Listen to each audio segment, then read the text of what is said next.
The gun pressed cold against Elise's temple, but it wasn't the barrel that stopped her breath. It was the man holding it. Dante Voss didn't blink, didn't speak, just watched her like she was the first thing in years that made him feel something other than control. Blood pooled near her shoes, Marco's body still warm on the floor. She'd seen too much, knew too much, and somewhere between the trigger and his finger, a choice hung in the air that would either kill her tonight or chain her to him forever. If you want to know whether she survives the next 60 seconds, stay until the end. Drop a like, comment what city you're watching from.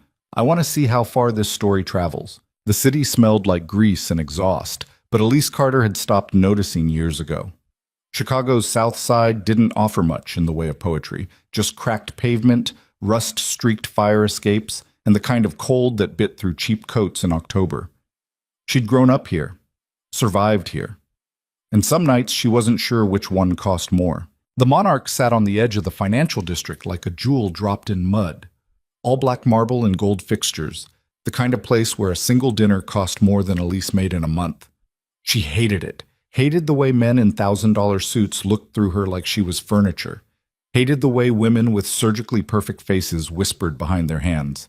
But hatred didn't pay rent, and it sure as hell didn't cover her brother's medical bills. So she smiled, poured wine, took orders, and swallowed every word she wanted to spit back. Her shift started at 5. By 6, her feet already ached. The lunch crowd had been brutal. Some tech CEO's birthday party that ran 3 hours over and tipped like shit. Now the dinner service loomed, and Elise could feel the weight of it settling into her shoulders like a familiar bruise. "Table 12 needs water," Marianne hissed as she passed, her arms loaded with plates. Marianne was 50-something, sharp-eyed, and the only person in this place who'd bothered to learn Elise's name in the first 6 months. "And don't make eye contact, private party. Management says we're ghosts tonight." Elise grabbed a pitcher. "We're always ghosts." "Yeah, but tonight we're expensive ghosts. These people could buy the building and not blink." The private dining room sat behind frosted glass doors at the back of the restaurant. Elise had served in there maybe 3 times in 2 years, always for groups that made the hair on her neck stand up. Lawyers who laughed too loud, businessmen who touched her wrist when she poured. Once, a woman in diamonds who'd looked at Elise like she was calculating her resale value. She pushed through the doors with the pitcher balanced on one hand, chin up, face blank. The room went silent. 8 men sat around a table designed for 12. Tailored suits, watches that cost more than cars. The kind of stillness that came from men who knew violence intimately and wore it like cologne. At the head of the table, a man in his late 30s leaned back in his chair, fingers steepled, eyes dark and unreadable. Dante Voss. Elise had never met him, didn't need to. Everyone in Chicago knew the name, even if they pretended not to. He didn't run drugs on street corners or shake down liquor stores. That was small-time shit. Dante Voss owned the infrastructure, the supply lines, the politicians. Half the city moved because he allowed it to move.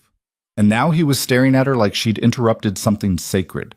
She filled the first glass, then the second. Her hands didn't shake. She'd learned that trick young, how to keep your body steady even when your heart tried to climb out through your throat. "You're new," one of the men said. Slicked back hair, gold cufflinks, smile like a knife. "I've been here 2 years," Elise said evenly. 2 years and I've never seen you." He looked her up and down, slow and deliberate. "I'd remember." Elise set the pitcher down. "Anything else, gentlemen?" "Yeah." The man leaned forward. "Smile." She didn't. His grin widened. "I said smile, sweetheart." And I said, "Anything else?" Elise picked up the pitcher. "If not, You'll what?" He stood, crossed the space between them in 2 steps. "You'll walk away. You think you get to walk away from me?" Elise's pulse spiked, but she held her ground. She'd dealt with assholes before. Rich assholes, drunk assholes, assholes who thought a $100 tip bought them the right to grab her ass. This was just another one. Except the room was too quiet. Except none of the other men were laughing. "Vincent!" Dante's voice cut through the air like a blade through silk. "Sit down." Vincent didn't move. His hand hovered near Elise's wrist, close enough to feel the heat of it. I said sit. This time Vincent obeyed. Slowly, His eyes stayed on Elise the whole time, something ugly twisting behind them. Dante gestured to the empty seat beside him. You. Come here. Elise's stomach dropped. I'm working. And now you're sitting. He didn't raise his voice, said didn't need to. Unless you'd prefer Vincent finishes what he started. She walked. Every instinct screamed at her to run, to grab her coat and disappear into the cold. But her legs carried her forward anyway. Survival wasn't about instinct. It was about calculation. And right now the math said sit. She sat. Dante studied her for a long moment. Up close, he was even more unsettling. Sharp cheekbones, a scar cutting through one eyebrow, and eyes that looked like they'd seen the bottom of every pit humanity had to offer and decided to make it home. What's your name? He asked. Elise. Elise what? Carter. How old are you, Elise Carter? 26. And you've worked here 2 years? Yes. Do you like it? The question caught her off guard. She hesitated, and in that hesitation, something shifted in his expression, a flicker of interest maybe, or amusement. It pays the bills, she said carefully. That's not what I asked. Elise met his eyes, held them. No, I don't like it. One of the men snorted. Vincent muttered something under his breath, but Dante's mouth curved, just barely, into something that might have been a smile. Good, he said. Liars are useless. He gestured to the plates in front of him. Steak, rare, roasted vegetables, a glass of red wine that probably cost more than her rent. Eat. I'm not hungry. I didn't ask if you were hungry. I told you to eat. Elise stared at him. Why? Because I want to see if you'll do it. It was a test. Everything with men like this was a test. Elise reached for the fork, cut a piece of steak, put it in her mouth, chewed, swallowed. Good girl, Vincent sneered. Elise set the fork down and turned to him. Say that again. The room went dead silent. Vincent blinked. What? You heard me. Say it again. He laughed, sharp and disbelieving. You've got balls, I'll give you that. Yeah, well, I need them in a room full of cowards. The air cracked. Vincent surged to his feet, chair screeching back. 2 other men moved with him, hands disappearing inside their jackets. Elise's heart slammed against her ribs, but she didn't flinch, didn't look away. Dante raised one hand. Everyone froze. He looked at Elise, really looked, like he was cataloging every scar, every bruise her life had left on her. Then he turned to Vincent. She's right, Dante said quietly.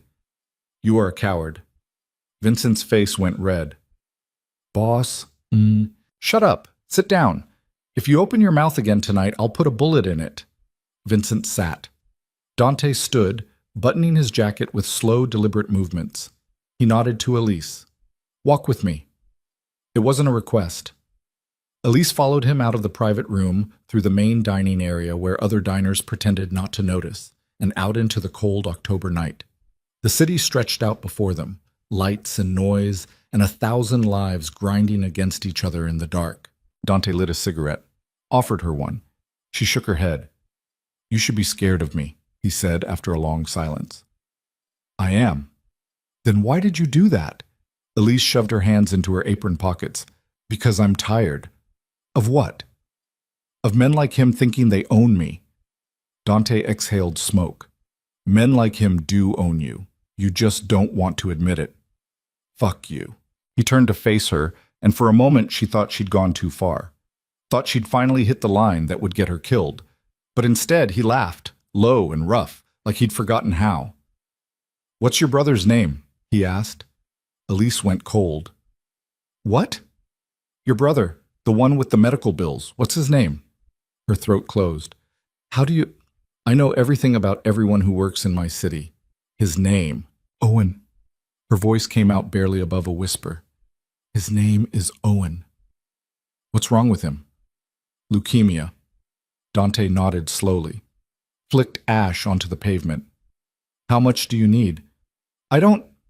How much? 200,000, maybe more. I don't know. Elise's hands shook. Why are you asking me this? Because tomorrow, You're going to quit your job here. Her stomach dropped. What? You're going to quit, Dante repeated. And you're going to come work for me. Doing what? Whatever I tell you to. Elise stepped back. I'll pay for Owen's treatment, all of it. Best doctors, best hospital. He'll have a chance. In exchange for what? Dante dropped the cigarette, crushed it under his heel. You. The word hung between them like a noose. Elise shook her head. I'm not a whore. I didn't say you were. His voice was calm, patient. I said you're mine. There's a difference. No, there isn't. Then let your brother die. Dante turned toward the black car idling at the curb. It's your choice. He was halfway to the car when Elise heard herself speak. Wait. He stopped. If I do this, she said, hating every word, Owen gets the treatment first. Before I do anything for you. Dante looked back over his shoulder. Deal. And I want it in writing. You don't trust me? I don't trust anyone. That almost smile again. Smart. My lawyer will have the papers ready by noon tomorrow. Be at this address at 1. He pulled a card from his pocket, held it out. Don't be late. Elise took the card. Her hands were shaking now, and she couldn't stop them. Dante got into the car. The door closed. The engine purred to life. And just like that, he was gone. Elise stood alone on the sidewalk, staring at the card in her hand. An address in the financial district, penthouse level. She thought about Owen. About the way he smiled even when the chemo made him so sick he couldn't stand. About the collection notices piling up on her kitchen table. About the fact that she'd already sold everything she owned and it still wasn't enough. She thought about Dante's eyes, the way he'd looked at her like she was a puzzle he intended to solve. She thought about the gun she'd seen under Vincent's jacket, and she realized, with a sick clarity, that she'd just traded one kind of cage for another. The next morning, Elise walked into the hospital with an envelope full of cash. $20,000. Down payment, the lawyer had called it. Proof of good faith. Owen was asleep when she arrived, his skin pale and waxy under the fluorescent lights. 16 years old, and he looked like a ghost. Elise sat beside his bed and held his hand until the doctor came in. Miss Carter. Dr. Reyes was a small woman with kind eyes and tired shoulders. I wasn't expecting you today. I need to talk to you about Owen's treatment. I understand this is difficult, but we've discussed the options. What if money wasn't an issue? Dr. Reyes paused. I'm sorry. Elise set the envelope on the desk. What if I could pay for everything? The trial drugs, the specialists, all of it. The doctor opened the envelope. Her eyes went wide. Where did you get this? Does it matter? Elise, can you save him or not? A long silence, then we can try. Then try. By the time Elise left the hospital, it was nearly noon. She went home, showered, changed into the only professional outfit she owned, black slacks and a white blouse that had seen better days, and stared at herself in the mirror. Her mother's voice echoed in her head. You're stronger than you think, baby. Don't ever let them make you small. Her mother had died believing that. Elise wished she could. At 12:45, she caught the train downtown. The address on Dante's card led to a building made of glass and steel, all sharp angles and reflective surfaces. The kind of place where people like her didn't exist. Security stopped her at the door. I have an appointment, she said, holding up the card. The guard looked at the card, looked at her, picked up a phone. 30 seconds later, he stepped aside. Top floor, elevator on the right. The elevator moved so smoothly, Elise barely felt it. When the doors opened, she stepped into a hallway that smelled like leather and expensive cologne. A woman in a gray suit waited by a set of double doors. Miss Carter, this way. The office beyond was exactly what Elise expected. Floor-to-ceiling windows overlooking the city, dark wood furniture, shelves lined with books that probably cost more than her car. Dante sat behind a desk, reading something on a tablet. He didn't look up. Sit. Elise sat. He finished reading, set the tablet aside, studied her with that same unnerving focus. You came, he said. You paid. Fair enough. He slid a folder across the desk. Your contract. Read it. Elise opened the folder. Legal jargon filled the pages. Employment terms, confidentiality clauses, compensation structure. Her eyes caught on one section. Employee agrees to be available at all times for any task deemed necessary by employer, she read aloud. What does that mean? It means what it says. That's not an answer. Dante leaned back in his chair. You'll live in one of my properties. You'll attend events with me. You'll do what I tell you to do when I tell you to do it. In exchange, your brother gets the best care money can buy, and you get paid more in a month than you made in a year slinging drinks. And if I say no, then we tear up the contract and you walk out of here. Owen goes back on the public system. You go back to the Monarch. And we never speak again. Elise's hands tightened on the folder. Why me? Because you're not afraid to look me in the eye. Plenty of people aren't afraid of you. No. Dante's voice went cold. Plenty of people pretend they're not afraid of me. You're different. How? You mean it? Elise stared at the contract, at the signatures waiting at the bottom, at the life she was about to step into. She thought about Owen. She picked up the pen, signed. Dante took the folder, glanced at her signature, nodded once. Good. You start tonight. Tessie. The apartment Dante gave her was in a building 3 blocks from his office. 2 bedrooms, hardwood floors, a kitchen bigger than her old living room. It was beautiful. It was a cage. Elise stood at the window, watching the city lights flicker on as the sun set. Her phone buzzed. A text from an unknown number. Car picks you up at 8. Wear black. D. She didn't own anything expensive. The best she could do was a black dress she'd bought at a thrift store for her mother's funeral. It fit well enough. She put on the only pair of heels she owned and felt ridiculous. The car arrived exactly at 8. A driver in a dark suit opened the door without a word. Elise slid into the back seat and tried not to think about how soft the leather was. They drove through downtown, past neighborhoods Elise recognized, then into areas she'd only seen on TV. Massive estates, gates with security cameras, driveways longer than city blocks. The car stopped in front of a mansion, not a house. A mansion, stone and ivy and windows glowing gold. The driver opened her door. Mr. Voss is inside. Elise walked up the steps on shaking legs. The front door opened before she could knock. A woman in her 60s, silver-haired and sharp-eyed, looked her up and down. You must be Elise. Yes. I'm Margaret. I manage Mr. Voss's household. He's in the study. Follow me. The inside of the house was even more intimidating than the outside. Marble floors, oil paintings, a chandelier that probably weighed more than Elise. Margaret led her down a hallway and knocked on a heavy wooden door. Come in, Dante's voice called. The study was smaller than his office, but no less imposing. Dante stood by a fireplace, drink in hand, wearing a suit that probably cost more than 3 months of Elise's old salary. You're on time, he said. Good. Margaret left, closing the door behind her. Dante gestured to a chair. Sit. Elise sat. He studied her for a moment, then set his drink down. Do you know why you're here? You said you had a job for me. I do. But first I need to know if you understand what you've agreed to. I signed a contract. Contracts are paper. I'm asking if you understand the reality. Elise's jaw tightened. I'm not stupid. I didn't say you were, but you're naive if you think this is just a job. Dante moved closer, and Elise fought the urge to stand, to run. You work for me now. That means you're part of my world, and my world doesn't forgive mistakes. Then don't make me make any. He almost smiled.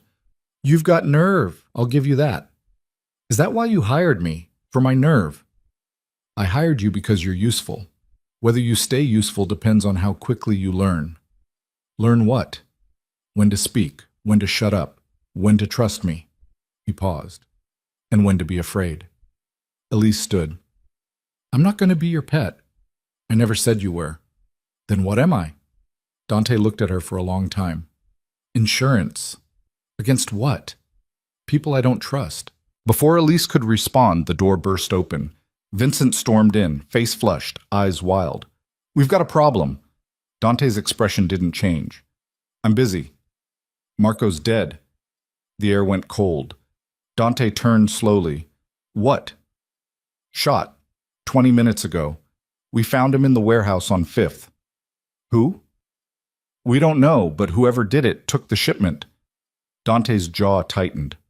All of it? Every goddamn crate. Elise stood frozen as the two men stared at each other. She didn't understand half of what they were saying, but she understood enough. Someone had crossed Dante. Someone had killed one of his men and stolen from him. And judging by the look on Vincent's face, people were about to die for it. Dante grabbed his coat.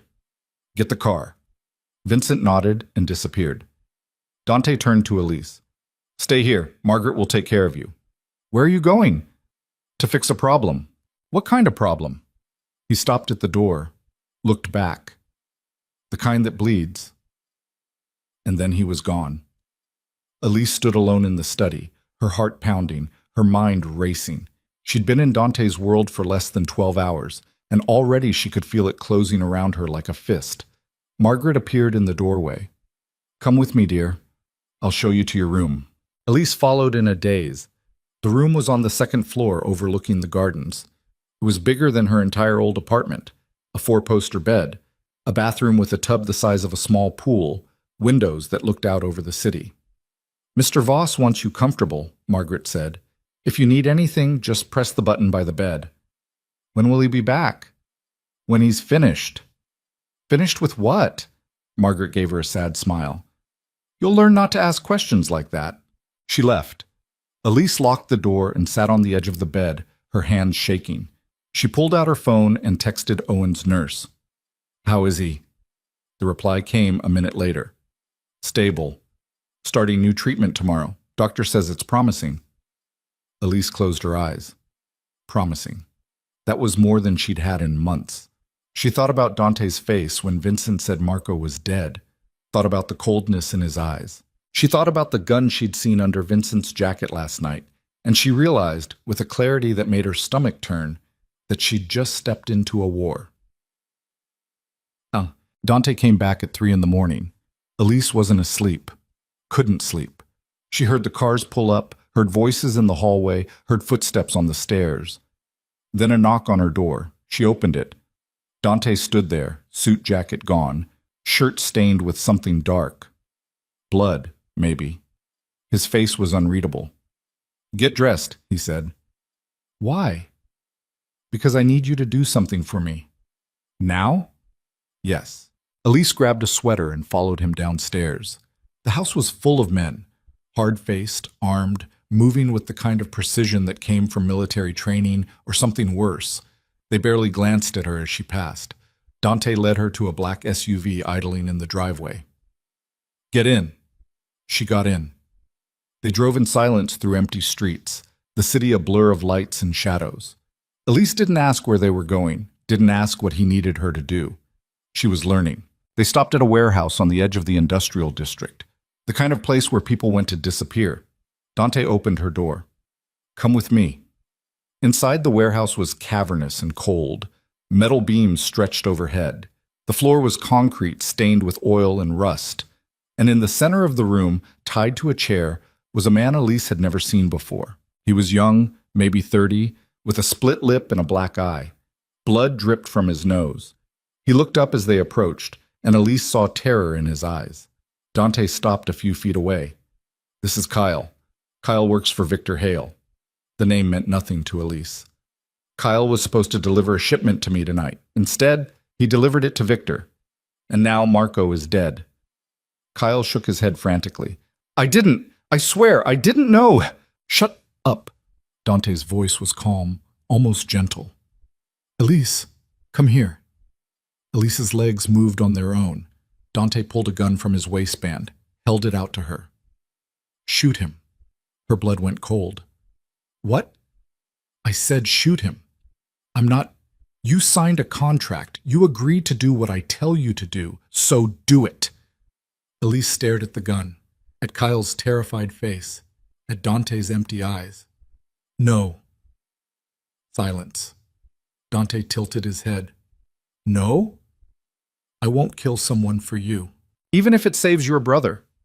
Owen's treatment is paid for. The contract says you do what I tell you. If you refuse, it's void. Owen goes back to public care. You go back to nothing. Dante's voice didn't rise, didn't need to. So I'll ask you again, shoot him. Elise's hands shook. Why? Why are you doing this? Because I need to know if you'll break. And if I do, then you're useless to me. Kyle sobbed. Please, please, I have a daughter. Dante pressed the gun into Elise's hand. Choose. Elise looked at the gun, at Kyle, at Dante. She thought about Owen, about the way he'd looked at her the last time she visited, about the hope in his eyes when she said they had a chance. She thought about her mother, about the promise she'd made at her grave. She thought about the woman she'd been 12 hours ago, and she realized that woman was already dead.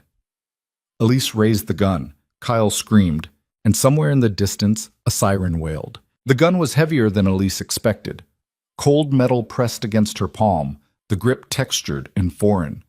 Her finger hovered over the trigger, trembling so badly she thought everyone in the warehouse could see it. Kyle's sobs filled the space, raw, animal sounds that scraped against her skull. Dante stood beside her, close enough that she could smell gunpowder and expensive cologne mixed with something copper. Blood, probably. His breathing was steady, calm, like this was just another Tuesday night. Choose, he said again. Elise's vision blurred. The warehouse walls seemed to press inward, the overhead lights too bright, the concrete floor tilting beneath her feet. She could hear her own heartbeat, fast, erratic, drowning out everything else. Kyle's voice cracked. I didn't know. I swear to God, I didn't know they were going to kill anyone. Shut up, Dante said without looking at him. Elise's hands shook harder. The gun wavered.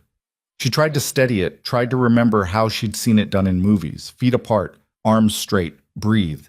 But her body wouldn't cooperate. Her muscles locked. Her lungs forgot how to pull air. I can't, she whispered. Dante's hand closed over hers. Not gentle, firm. He guided the gun down, away from Kyle, and took it from her fingers. The relief that flooded through her was so intense she nearly collapsed. Then Dante raised the gun and shot Kyle in the head. The sound cracked through the warehouse like thunder. Kyle's body jerked once, then went still. Blood pooled beneath the chair, spreading across the concrete in slow, dark rivers. Elise stumbled backward, her stomach heaved. She bent over and vomited onto the floor, her whole body shaking, bile burning her throat. Dante holstered the gun. Vincent, clean this up. Vincent appeared from somewhere in the shadows, two other men with him. They moved with practiced efficiency, untying the body, dragging it toward a tarp already spread in the corner, like they'd done this 1,000 times before. Dante grabbed Elise's arm. Come on. She pulled away. Don't touch me. We need to leave. Now. You killed him. Yes. He had a daughter. He worked for a man who killed Marco, who stole from me, who would have killed you if he'd gotten the chance. Dante's voice was flat, empty. This is the world you're in now. Either you accept it or you get out. Elise wiped her mouth with the back of her hand. Her whole body shook. I want out. No, you don't. Yes, You want Owen to live. That's what you want. Everything else is just noise. She hated him. Hated the way he looked at her like he could see straight through her skin, straight into the ugliest parts of her. Hated that he was right. Dante started toward the exit. Car's outside. You can come with me or you can walk home. Your choice. Elise looked at Kyle's body one more time, at the blood still spreading across the floor, at Vincent and his men working like this was just another job. She followed Dante. The drive back was silent. Elise pressed herself against the car door as far from Dante as the back seat would allow. Her hands still shook. She could still hear the gunshot echoing in her head, could still see the way Kyle's body had jerked. Dante stared out the window, his face unreadable in the passing streetlights. When they pulled up to the mansion, Elise was out of the car before it fully stopped. She stumbled up the steps, through the front door, past Margaret, who called after her with concern in her voice. She made it to her room, locked the door, and collapsed on the bathroom floor. The shaking wouldn't stop. Her teeth chattered. Her breath came in short, sharp gasps that sounded like someone else's. A knock on the door.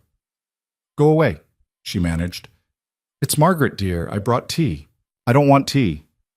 I'm leaving it outside the door. And some crackers. You should eat something. Footsteps retreated down the hallway. Elise sat on the cold tile until the shaking finally subsided. Then she dragged herself into the shower and stood under water so hot it turned her skin red. She scrubbed until her arms ached, trying to wash away the warehouse, the blood, the sound of that gunshot. It didn't work. When she finally emerged, wrapped in a towel that probably cost more than her old monthly rent, she found the tea and crackers outside her door.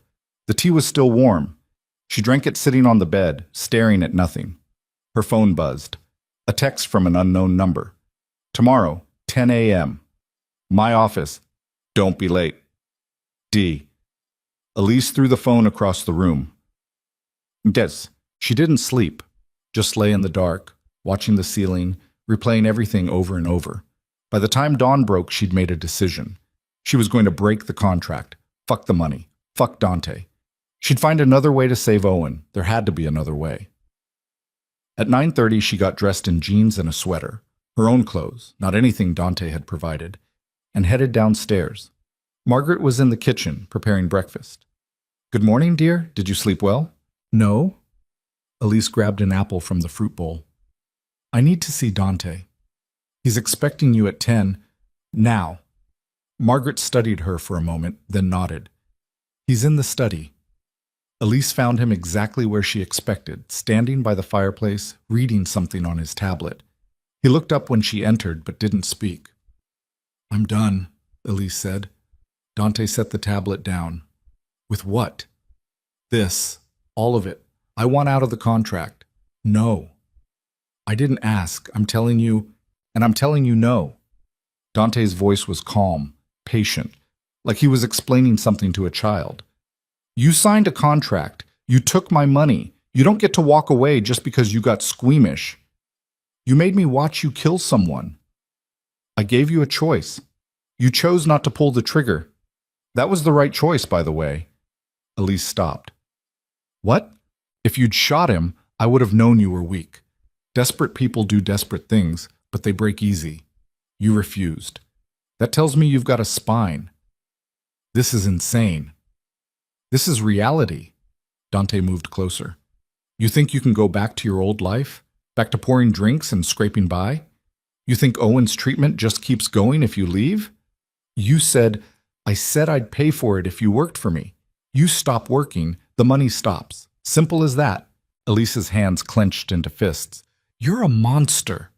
Yes, but I'm a monster who keeps his word. As long as you're useful to me, Owen lives. You walk away, he dies. That's the deal. I could go to the police. Dante smiled, actually smiled. And tell them what? That you witnessed a murder? That you were there when I shot a man who stole from me? You think they'll protect you? You think you'll make it to trial? He was right. She knew he was right. The police wouldn't help her. They'd either be on Dante's payroll or too scared to touch him. And even if they weren't, she'd be dead before she could testify. Elise sank into a chair, the fight draining out of her. I hate you. I know. Dante returned to his tablet. 10 o'clock. My office downtown. Wear something professional. We have a meeting. What kind of meeting? The kind where you smile and keep your mouth shut. Yeah. The office building looked different in daylight, less imposing somehow. Just glass and steel and the usual flow of people in business attire, clutching coffee cups and staring at their phones. Elise rode the elevator to the top floor in silence. The same woman in the gray suit met her at the doors. Miss Carter, right on time. Mr. Voss is with a client. You can wait in the conference room. The conference room was all windows and leather chairs. Elise sat at the far end of the table and tried not to think about last night. Tried not to see Kyle's face every time she closed her eyes. The door opened. Dante entered, followed by two men Elise didn't recognize. One was older, silver-haired, wearing a suit that screamed money and power. The other was younger, maybe 40, with sharp features and eyes that cataloged everything. Gentlemen, Dante said, this is Elise Carter. Elise, this is Senator Bradford and his chief of staff, Michael Chen. A senator. Elise kept her face neutral and stood to shake hands. Pleasure, Bradford said, his smile polished and empty. They sat. Dante at the head of the table, Bradford and Chen on one side, Elise on the other, She felt like she was on display. "Thank you for making time," Bradford said. "I know you're busy." "I'm always busy," Dante replied. "What do you need?" "There's a vote coming up. Infrastructure bill. It's going to pass, but the allocation is still being debated. And you want to make sure certain projects get funded." "Certain projects that would benefit both of us." "Yes." Dante leaned back in his chair. "How much?" 30 million in federal contracts. I make sure they go to your construction companies. You make sure I have the campaign funds to keep my seat next year."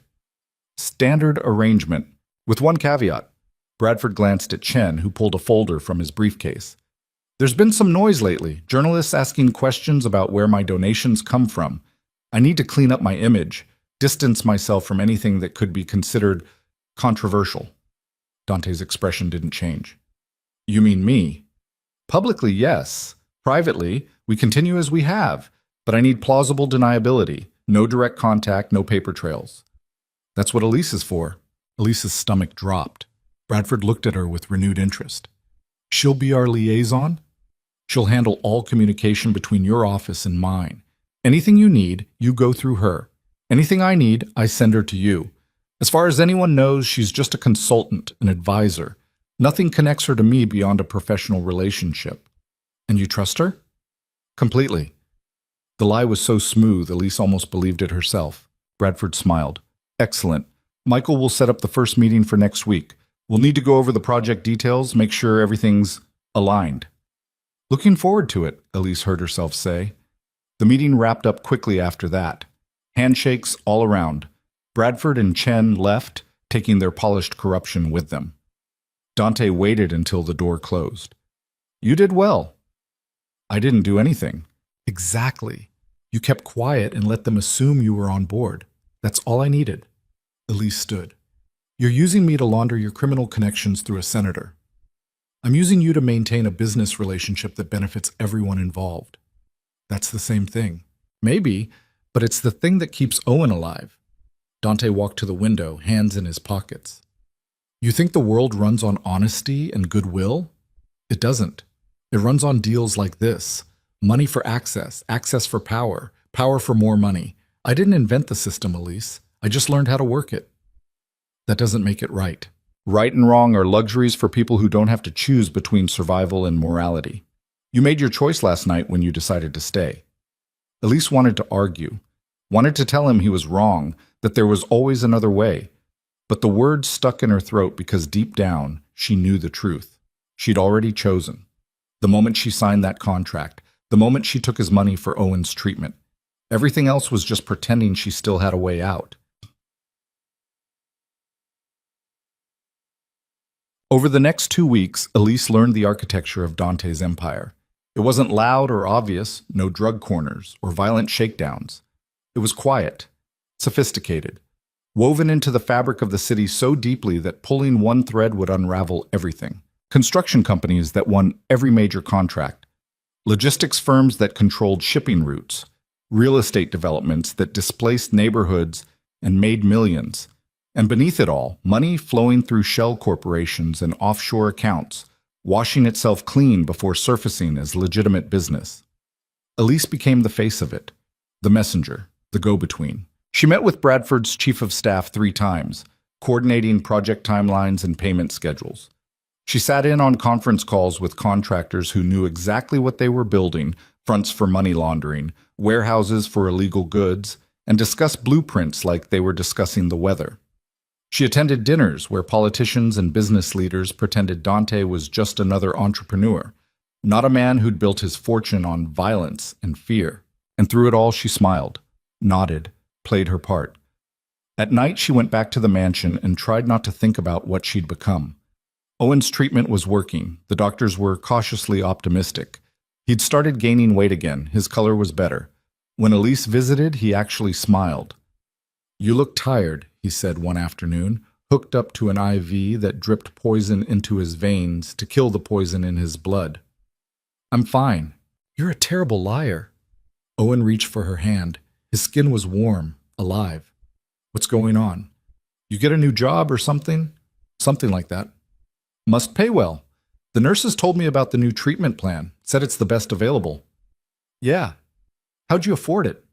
Elise looked at her baby brother, 16 years old, fighting for his life, still worried about her. Don't worry about it. I said don't worry about it. She squeezed his hand. You just focus on getting better, okay? That's all I need you to do. Owen studied her face for a long moment. Then he nodded. Okay. She stayed until visiting hours ended, then drove back to the mansion in the car Dante had assigned her. A driver, a car, a credit card with no limit. All the trappings of a life she'd never wanted. Margaret met her at the door.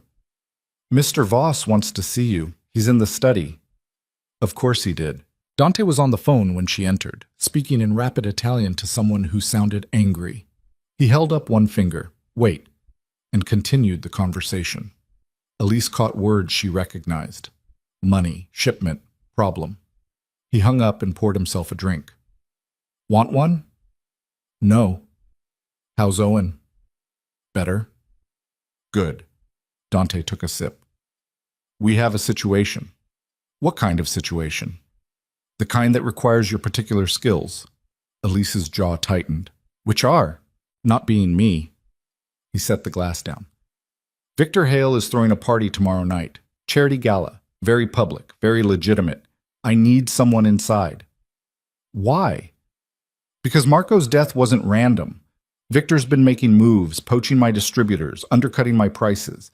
He's trying to start a war, and I need to know how far along his plans are. So send Vincent, or one of your other guys. Victor knows my guys. He doesn't know you. As far as anyone's aware, you're just my consultant.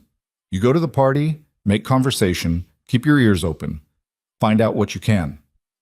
I'm not a spy. You are now. Dante pulled an envelope from his desk. Invitation, +1. You'll take Michael Chen, gives you a legitimate reason to be there and makes you look connected. Bradford's office already coordinated it. Elise took the envelope. Inside was a heavy cream card embossed with gold lettering. Victor Hale cordially invites you to the annual Children's Hope Foundation Gala. The irony made her sick. What am I looking for? Anything useful. Who he's talking to, what deals he's making, whether he mentions Marco or the shipment.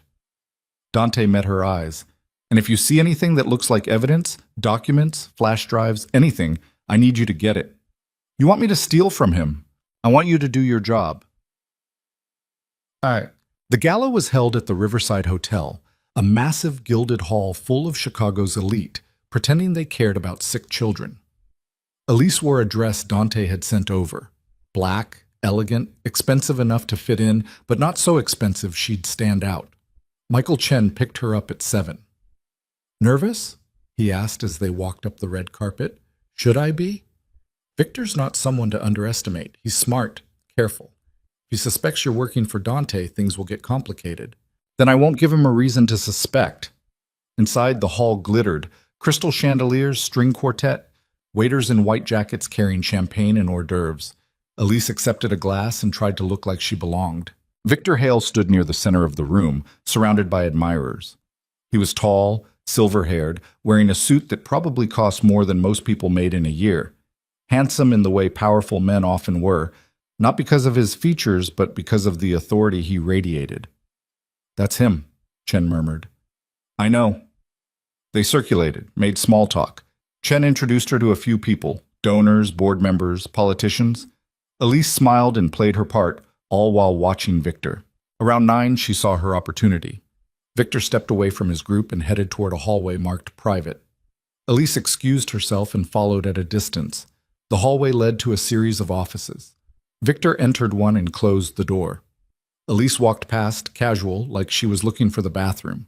She caught a glimpse through the window, Victor on the phone, his face hard. She kept walking until she found an empty office, slipped inside, closed the door. Her heart pounded. This was insane. She was supposed to gather information, not break into offices like some kind of thief. But Dante's voice echoed in her head. Do your job. She pulled out her phone and texted Chen. Need a distraction. Something to pull security's attention. The reply came 30 seconds later. Give me 2 minutes. Elise counted. At exactly 2 minutes, a fire alarm blared through the building.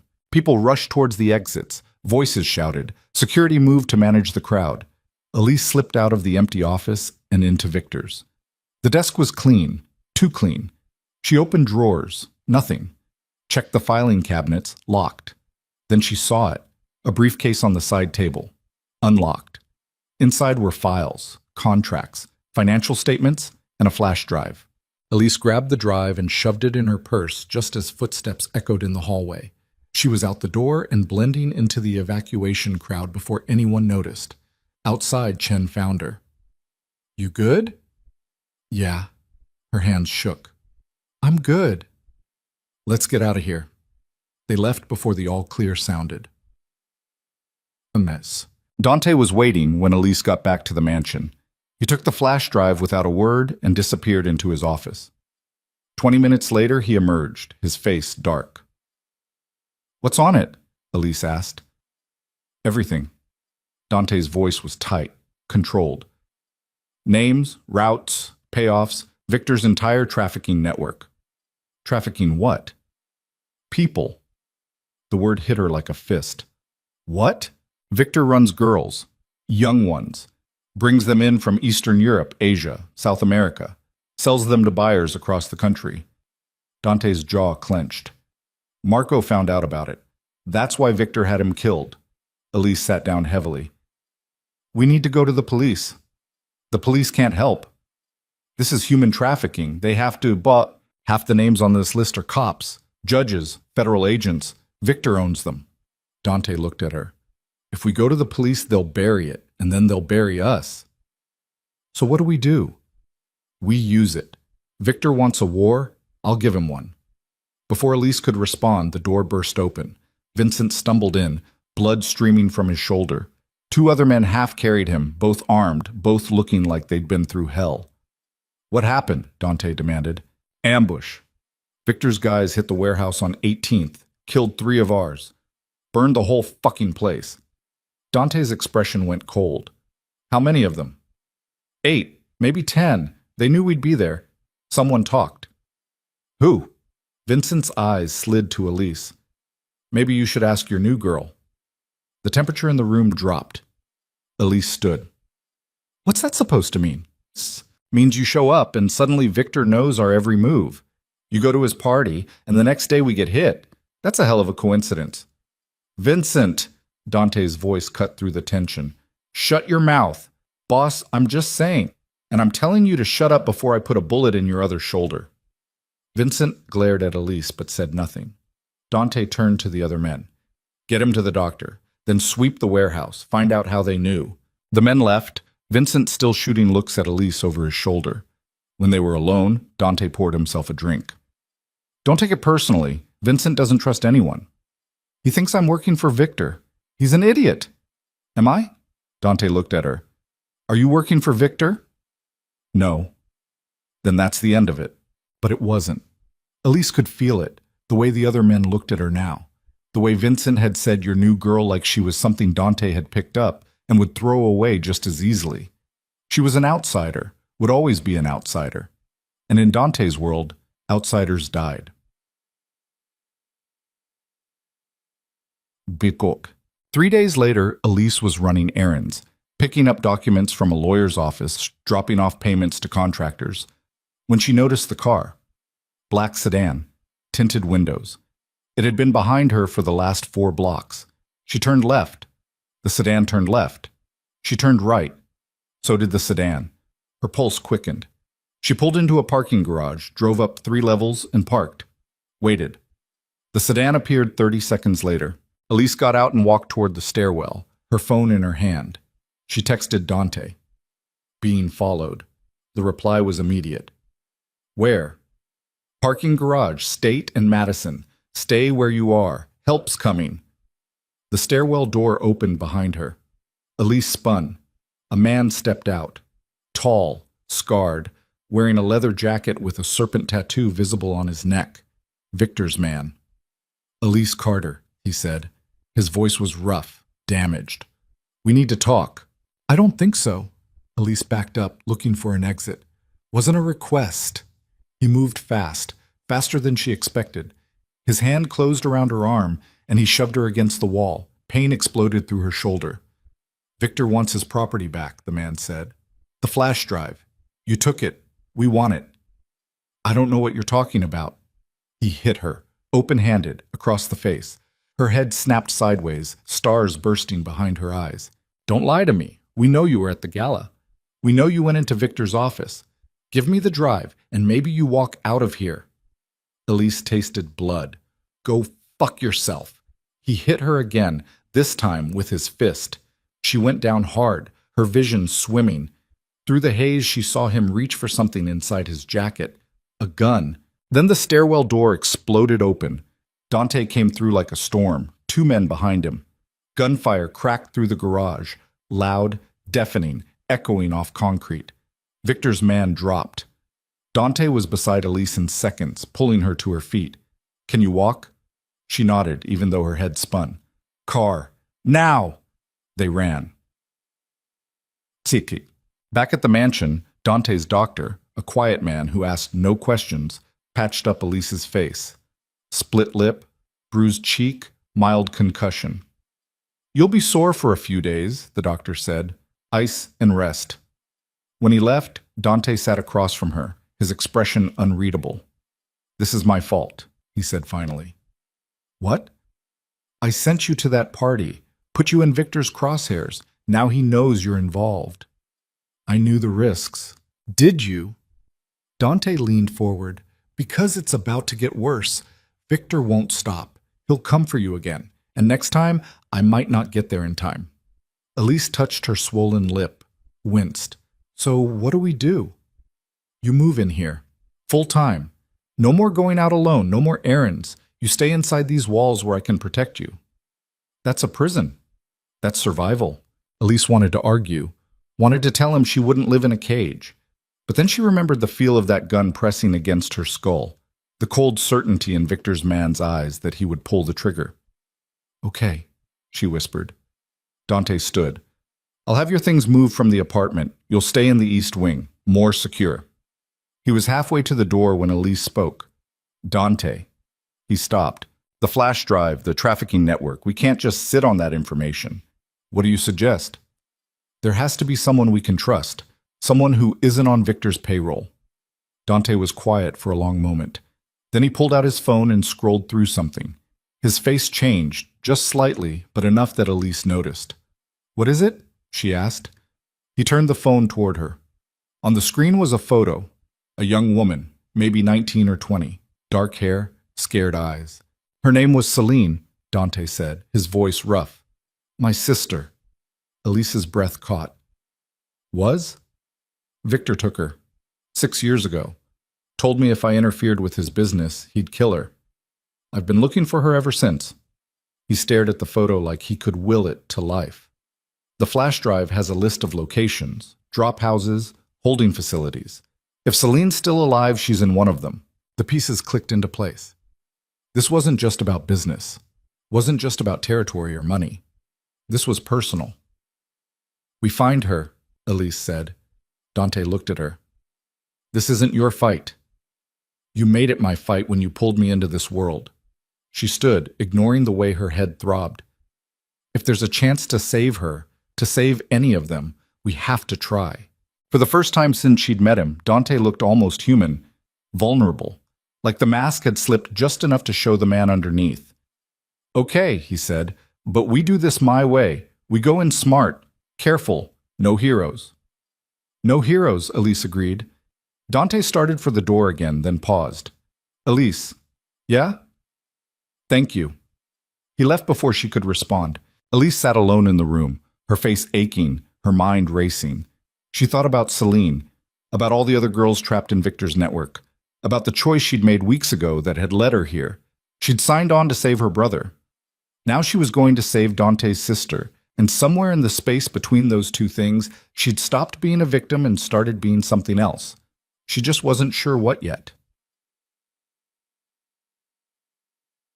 Over the next 48 hours, Dante mobilized. He pulled in every resource he had. Hackers to track Victor's movements, informants to confirm locations, soldiers to prepare for what came next. Elise stayed in the East Wing like he'd ordered, but she wasn't idle. She pored over the files from the flash drive, cross-referencing names and addresses, building a map of Victor's operation. It was massive. Bigger than she'd imagined. Dozens of locations across 3 states. Hundreds of girls cycled through the system every year. Some sold, some killed, some just disappeared. And buried in the middle of it all was a note. Handwritten. Addressed to someone called MR. Package delivered. Subject stable. Awaiting further instructions. The date was 6 months ago. Elise showed it to Dante. "What's MR?" He stared at the note for a long time. "Marco Rinaldi. Your guy who was killed?" "Yeah." Dante's voice was tight. "He was investigating Victor's network, trying to find Celine. That's why Victor had him executed." "So Marco found something." "Maybe." Dante looked at her. "Or maybe he got too close, and Victor silenced him before he could report back. Either way, we need to find out what he knew." Dante made a call. 20 minutes later, Vincent arrived with a box. Marco's personal effects. Files, notes, a laptop. They went through everything. Most of it was routine, financial records, meeting notes, contacts. But buried in the laptop's files was a folder labeled SV Celine Voss. Inside were photos, surveillance shots of a warehouse in Gary, Indiana, a manifest showing deliveries, girls, listed by age and physical description like livestock, and a map with one location circled in red. "That's it," Dante said. "That's where she is." Elise looked at the date on the manifest. "This was 3 weeks ago. She could be anywhere by now. Or she's still there. It's a holding facility. They keep girls there before moving them to buyers. So we go in. We go in smart." Dante closed the laptop. "Vincent, I need 20 men, armed, ready to move in 6 hours." Vincent hesitated. "Boss, if we hit Victor's warehouse, he'll retaliate, could start a full-scale war." "Then let it start." Wag. They left at midnight. 4 cars, 22 men, enough firepower to level a city block. Elise rode with Dante, Vincent in the front passenger seat, tension thick enough to choke on. The warehouse sat on the outskirts of Gary, surrounded by abandoned factories and empty lots. No lights, no obvious security. Too quiet. "Something's wrong," Vincent muttered. Dante didn't respond. He pulled a gun from under his seat and checked the magazine. "Everyone stays sharp. We go in, we get the girls, we get out. No unnecessary risks." They moved in formation, half the men around back, half through the front. Elise stayed with Dante despite his orders to wait in the car. She wasn't sitting this one out. The front door was unlocked. Inside, the warehouse was dark, empty. Their footsteps echoed on concrete. "Spread out," Dante ordered. "Check every room." Elise followed him through a maze of corridors, storage rooms, offices, all empty. Then they found the basement. The stairs descended into darkness. Dante clicked on a flashlight and led the way down. At the bottom was a hallway lined with doors, steel doors with locks, and behind them, voices, crying. Dante ran to the first door and shot the lock off. Inside, 3 girls huddled in the corner, young, terrified. "It's okay," Elise said, stepping forward. "We're here to help." More doors, more girls, 15 in total, but no Celine. Dante checked every face, every corner. His expression grew darker with each empty room. "She's not here," Vincent said. "Keep looking." They searched the entire basement, found evidence, chains, cameras, logs documenting every girl who'd passed through, but Celine wasn't among them. Dante slammed his fist against the wall. "God damn it!" Then Elise saw it. A folder on a desk in the corner office, labeled Transfers. She opened it. Inside was a list of names and destinations. And at the bottom, S. Voss, transferred to Riverside location. Buyer, private. Dante. Elise held up the folder. He read it. His face went pale. Riverside. That's Victor's personal estate. She's alive. She's with Victor. Dante's hands shook. He's been keeping her there all this time. Vincent appeared in the doorway. "Boss, we need to move. Police are going to show up any minute. Get the girls out. Take them somewhere safe. Medical attention, food, whatever they need." "What about you?" Dante looked at Elise, then at the folder in her hands.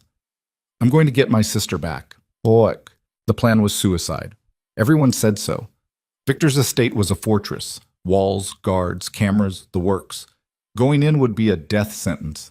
Dante didn't care. They sat in the mansion's study, maps spread across the desk, Vincent arguing for the 10th time that they needed more time to plan. "We don't have time," Dante said. "If Victor knows we hit his warehouse, he'll move Celine. We go tonight." "With what? We've got maybe 15 guys left after the warehouse. Victor has double that, plus home field advantage." "Then we make it count." Elise stood. "I'm coming with you." "No." "Yes. You need someone Victor doesn't know, someone who can get inside." "Absolutely not." "Dante." She met his eyes. "You said I was useful, so let me be useful."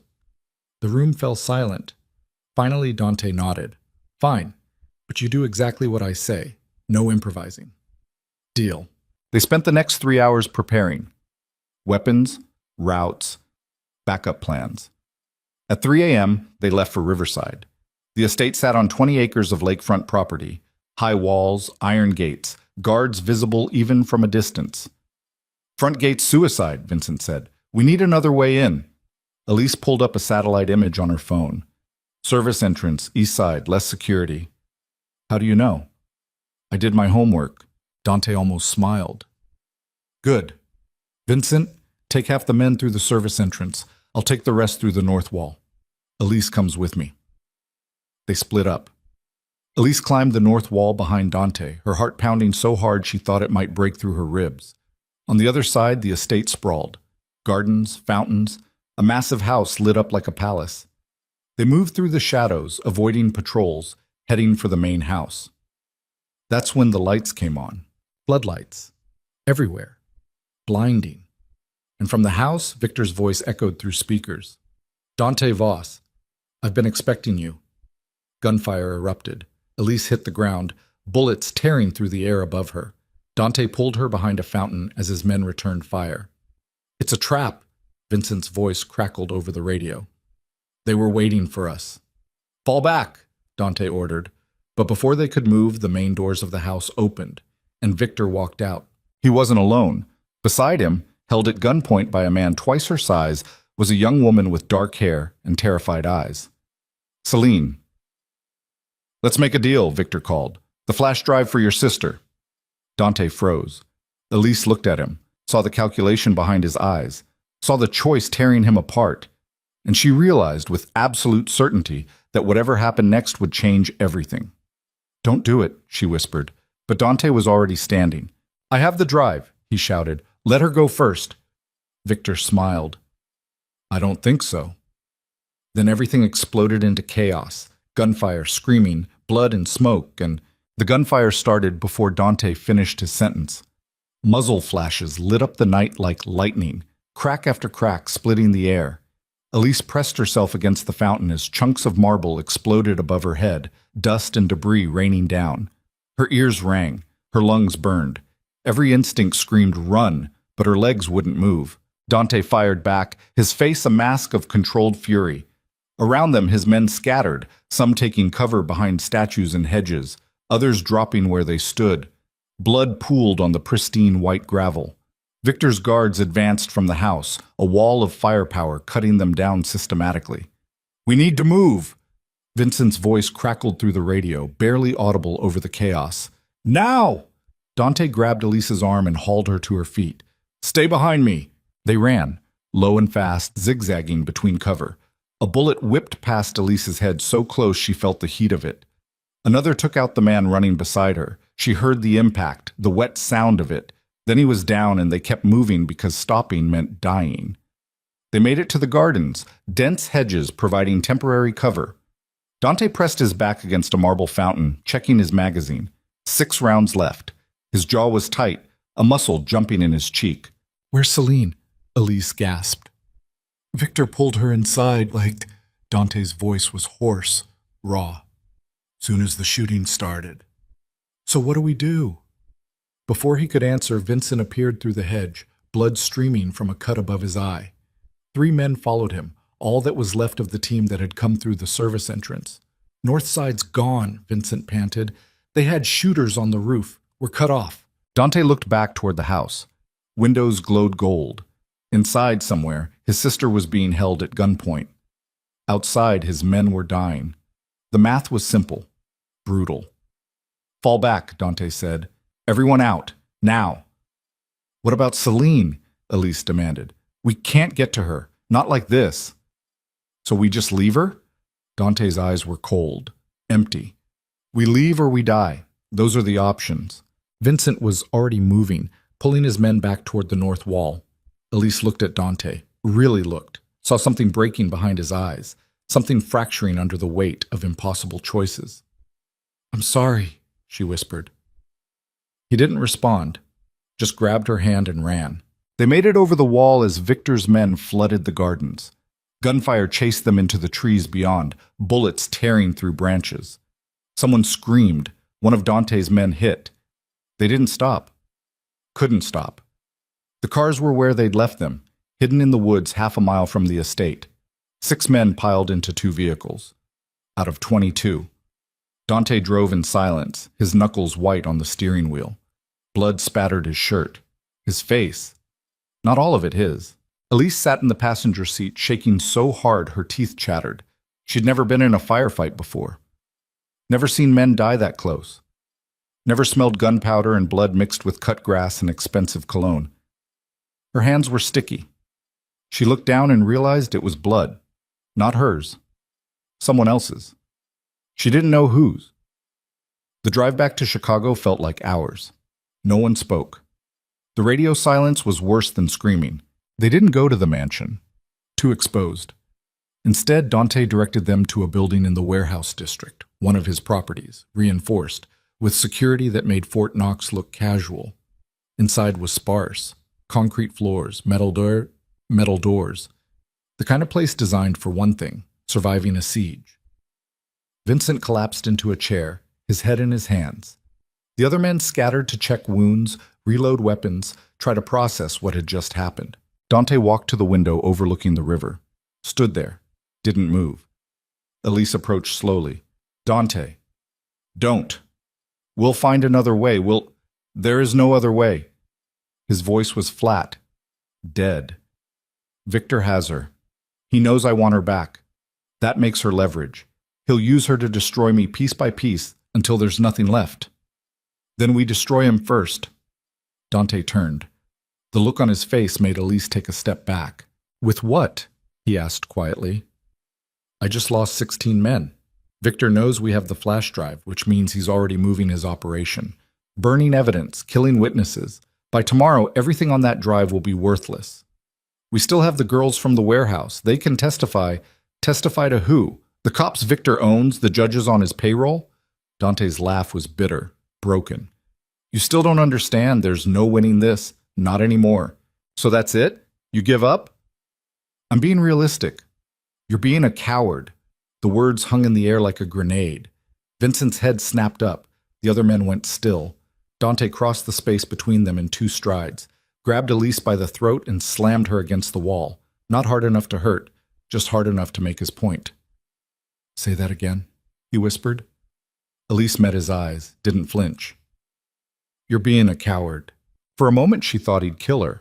Saw it in his eyes, the fury, the pain, the desperate need to hurt something because he couldn't hurt the thing that mattered. Then he let go, stepped back, turned away. Get out of my sight. Elise rubbed her throat. Dante. I said get out. She left. Found an empty room down the hall and shut the door. Slid down the wall and sat on the cold concrete, her whole body shaking again, but for different reasons now. She'd pushed too hard. Crossed a line. But she couldn't take it back. Wouldn't take it back because he was giving up, and Celine was still out there. Hours passed. Elise must have fallen asleep at some point because when she opened her eyes, dawn light filtered through the high windows. Her neck ached. Her whole body felt like it had been used as a punching bag. She found Vincent in the main room cleaning his gun. He looked up when she entered but didn't speak. Where's Dante? She asked. Office. Been there all night.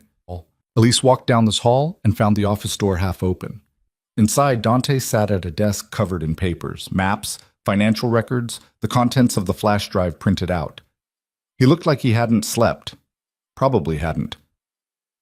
Can I come in? she asked. He didn't look up. It's your funeral. She entered, closed the door, sat in the chair across from him. I shouldn't have said what I said. You meant it. Yeah, but I shouldn't have said it like that. Dante set down the paper he was reading, looked at her. His eyes were bloodshot, haunted. You want to know the truth? He said. The real reason I'm not charging back in there? Yes. Because I'm terrified. The admission seemed to cost him. For 6 years I've searched for Celine, spent millions, risked everything, and the whole time I told myself that when I found her, I'd save her, that I'd be strong enough, smart enough, ruthless enough to bring her home. He laughed, a sound without humor. But last night proved I'm not. I'm just a man playing at being a king, and now my sister's paying the price for my arrogance. Elise leaned forward. You're not arrogant for trying to save her. You're human. Being human doesn't bring her back. No, but giving up guarantees you'll lose her forever. Dante was quiet for a long moment. Then he pulled a photo from his pocket. Old, creased. A younger version of himself with his arm around a girl maybe 13 years old. Dark hair, bright eyes, smiling like the world was full of possibilities. She used to follow me everywhere, he said softly. Drove me crazy. I'd tell her to go away, that I had important business to handle. She'd just laugh and say she was my partner, that we were a team. He stared at the photo like it might come to life. The night Victor took her, we'd had a fight. Something stupid. I don't even remember what. She ran off crying and I let her go. Figured she'd cool down and come back. His voice cracked. She never came back. Elise felt something twist in her chest. It wasn't your fault. Wasn't it? I'm her older brother. I was supposed to protect her. Instead, I let Victor steal her because I was too proud to chase after her when she was upset. You were a kid.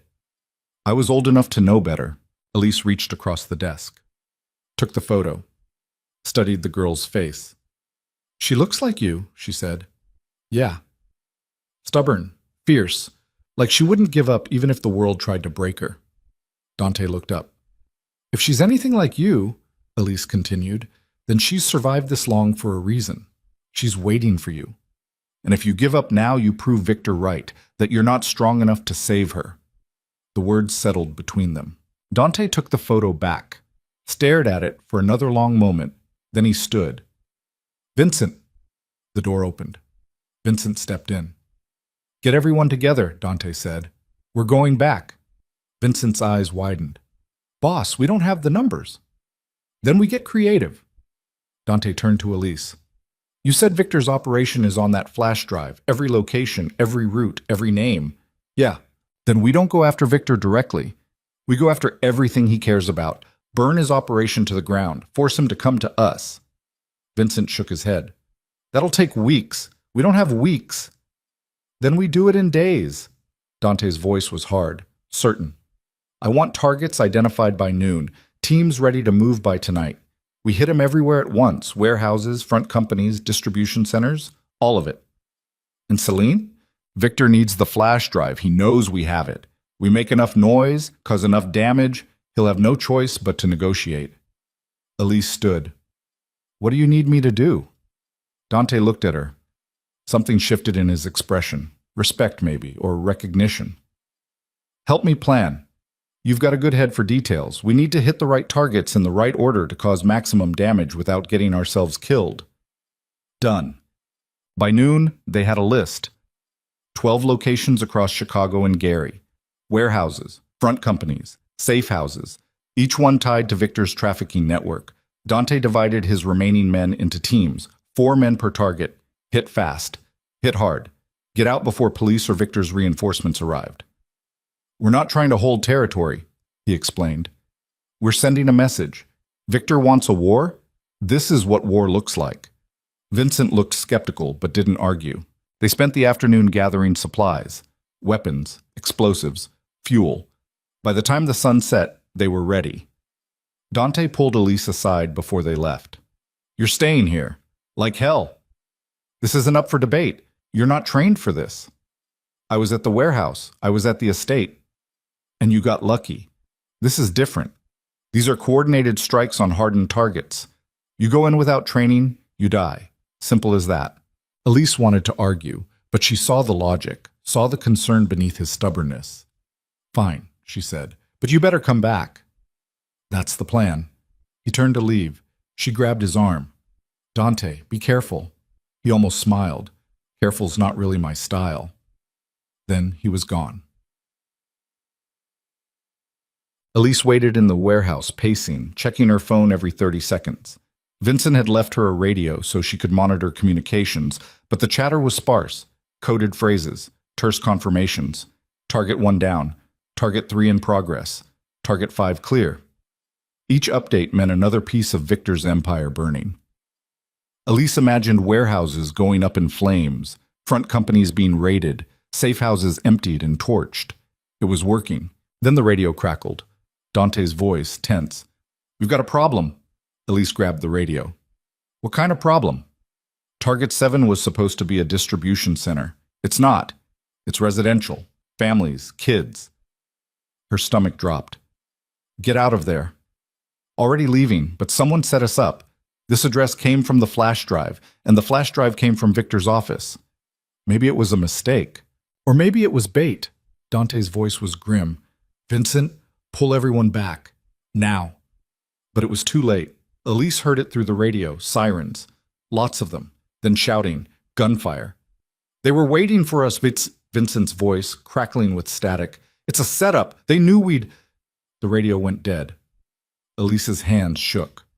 "Dante? Vincent? Anyone?" Silence. She tried again and again. Nothing. Then her phone rang. Unknown number. She answered. "Hello?" Elise Carter. Victor's voice. Smooth, cultured, like they were discussing the weather. "We need to talk." Her blood went cold. "How did you get this number?" "I know everything about you, where you live, where your brother's being treated, what you had for breakfast 3 days ago." He paused. "I also know Dante Voss is currently surrounded by police on the south side. He has maybe 5 minutes before they breach his position." "You son of a bitch." Now, let's be civil. I'm calling to offer you a deal." "I'm not interested." "You haven't heard the terms yet. Here they are. You bring me the flash drive, and I let Dante live. You refuse, and he dies in police custody tonight. Heart attack. Very tragic." Elise's mind raced.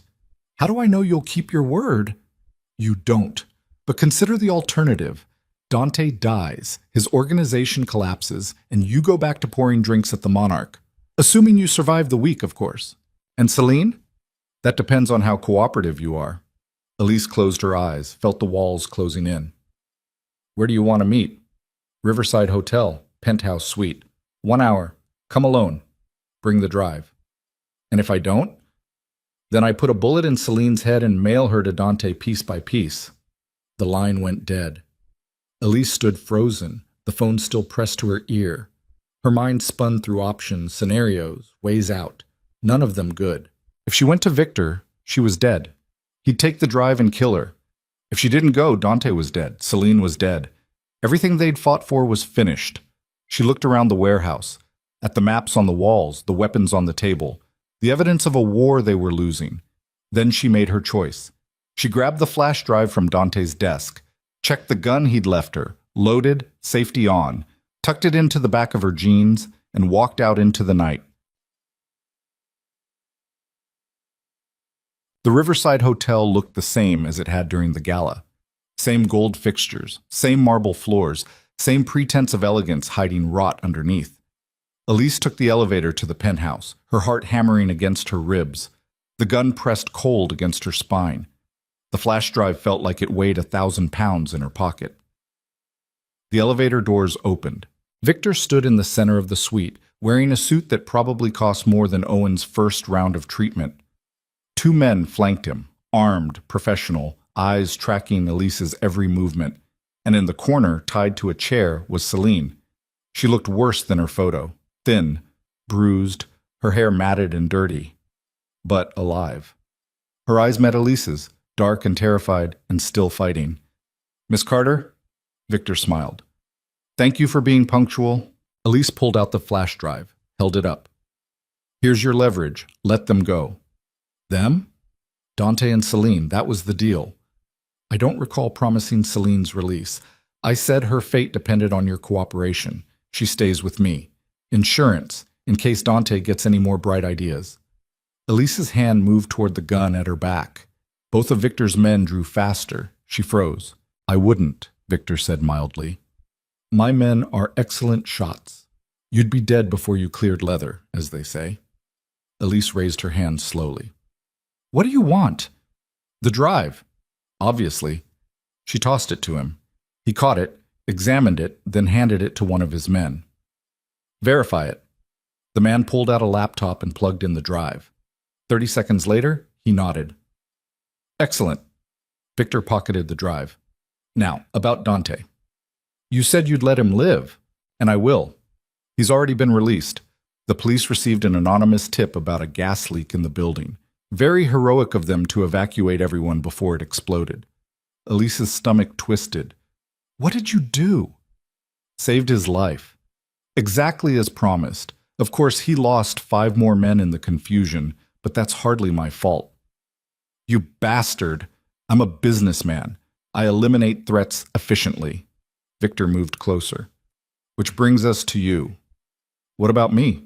You're the interesting variable in this equation. Dante cares about you. I can see it. The way he looks at you, the way he risks his men to keep you safe. That makes you valuable. I'm not going to be your hostage. No. You're going to be my message. Victor nodded to his men. They grabbed Elise before she could react. One twisted her arms behind her back. The other pressed a gun to her temple. Wait! Celine's voice, hoarse and cracking. Wait, please. Don't hurt her. Victor turned. Why not? Because she tried to help me. She didn't have to come here, but she did. Please, let her go. For a moment, Victor actually seemed to consider it. Then he shook his head. I'm afraid I can't do that. You see, Dante needs to understand that actions have consequences. He came into my home, killed my men, tried to steal my property. That requires a response. He pulled a gun from inside his jacket, walked toward Elise. She struggled, but the men holding her were too strong. The gun at her temple pressed harder. Tell Dante something for me, Victor said, raising his weapon. Tell him this is what happens when he forgets his place. The gun swung toward Celine. Elise screamed, No! The shot echoed through the suite. But it wasn't Victor who fired. It was the man holding Elise. He jerked once, blood blooming across his chest, then collapsed. The second man turned, raising his weapon. Another shot. He went down. Dante stepped through the penthouse door, gun raised, Vincent behind him with 3 more men. Victor spun, bringing his weapon around. Dante fired first. Victor's shoulder exploded. He dropped the gun, staggering backward, blood pouring between his fingers. You're dead, he gasped. The police never had me. That was you getting bad intel from a cop on my payroll. Dante advanced, his face a mask of cold fury. Did you really think I'd let Elise walk in here alone? Elise's mind spun. You knew? Vincent traced Victor's call. We've been in the building for 20 minutes, listening, waiting. He crossed to Celine and cut her free. She collapsed into his arms, sobbing. For a moment, Dante just held her, his sister, alive, finally within reach after 6 years of searching. Then he looked at Victor. You took everything from me, Dante said quietly. My sister. My men. 6 years of my life, and you thought a flash drive would save you? Victor laughed, wet and pained. You think you've won? This changes nothing. My organization is bigger than me. Kill me and someone else takes over. The network continues. You're right. Dante handed Celine to Vincent. That's why I'm not killing you. He pulled out his phone, made a call. It's done, he said. Send it. 30 seconds later, Victor's phone buzzed. He pulled it out with shaking hands, opened a message. His face went white. What is this? He whispered. Everything on your flash drive, every name, every location, every dirty cop and judge and politician. I just sent it to every major news outlet in the country. By morning, your entire network will be front-page news. Victor stared at the phone, at the evidence of his empire about to crumble. You've destroyed us both. No, I destroyed you. My businesses are legitimate. I made sure of that years ago, but yours, you're finished.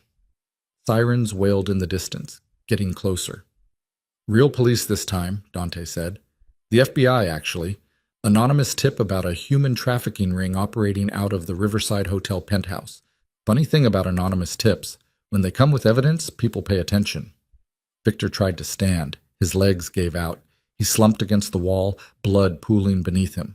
Dante turned to leave, stopped, looked back.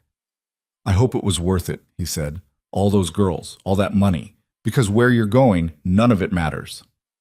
They left Victor bleeding on the floor as federal agents flooded the building. Wait, the safe house was different this time. Not a warehouse.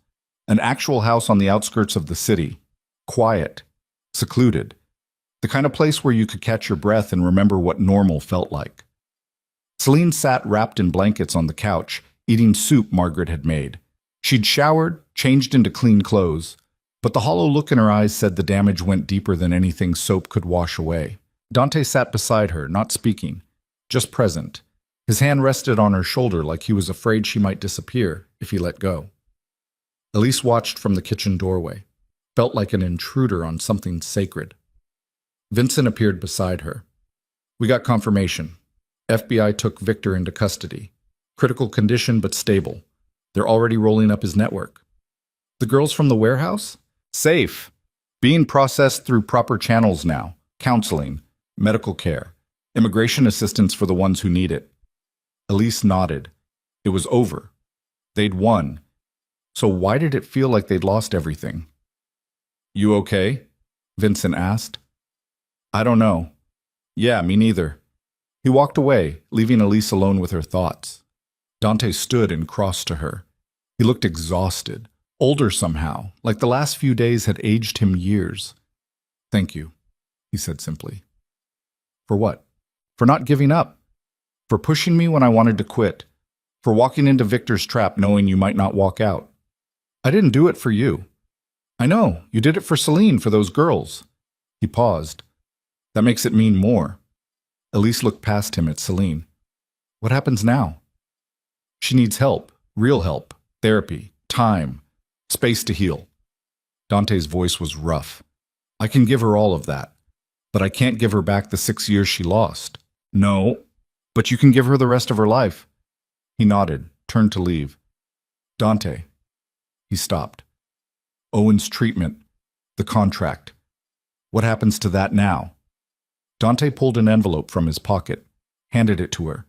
Inside was the contract she'd signed, torn in half. "You're free," he said. "The money keeps coming.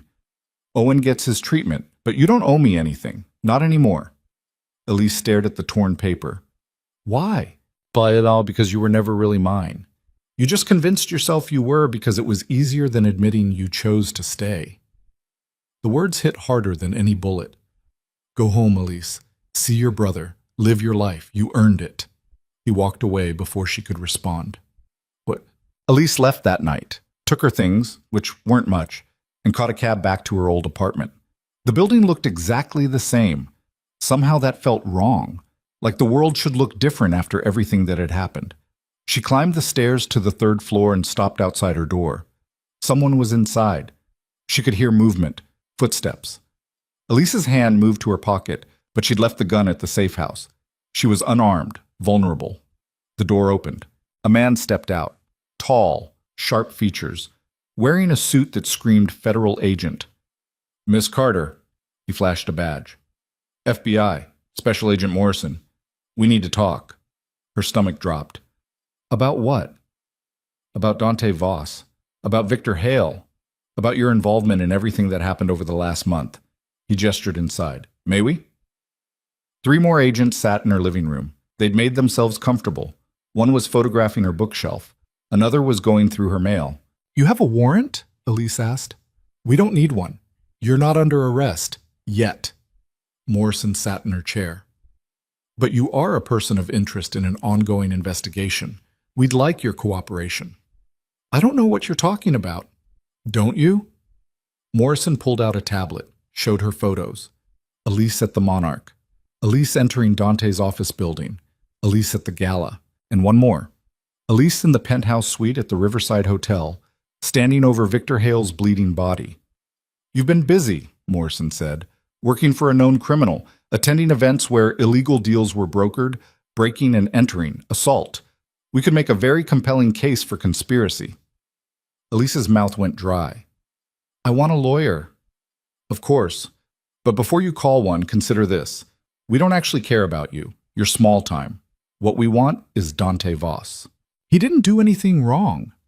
He orchestrated a coordinated attack on Victor Hale's organization. Multiple counts of arson, destruction of property. We have witnesses, evidence. Victor Hale was running a human trafficking ring. Dante stopped him. By breaking the law. Vigilante justice is still illegal, Miss Carter. No matter how noble the intentions. Morrison leaned forward. Here's what I'm offering. You testify against Dante Voss. Tell us everything you know about his organization. In exchange, we grant you immunity. You walk away clean. And if I refuse, then we charge you as an accessory to everything Dante did. You'll spend the next 20 years in federal prison, which means your brother dies before you get out.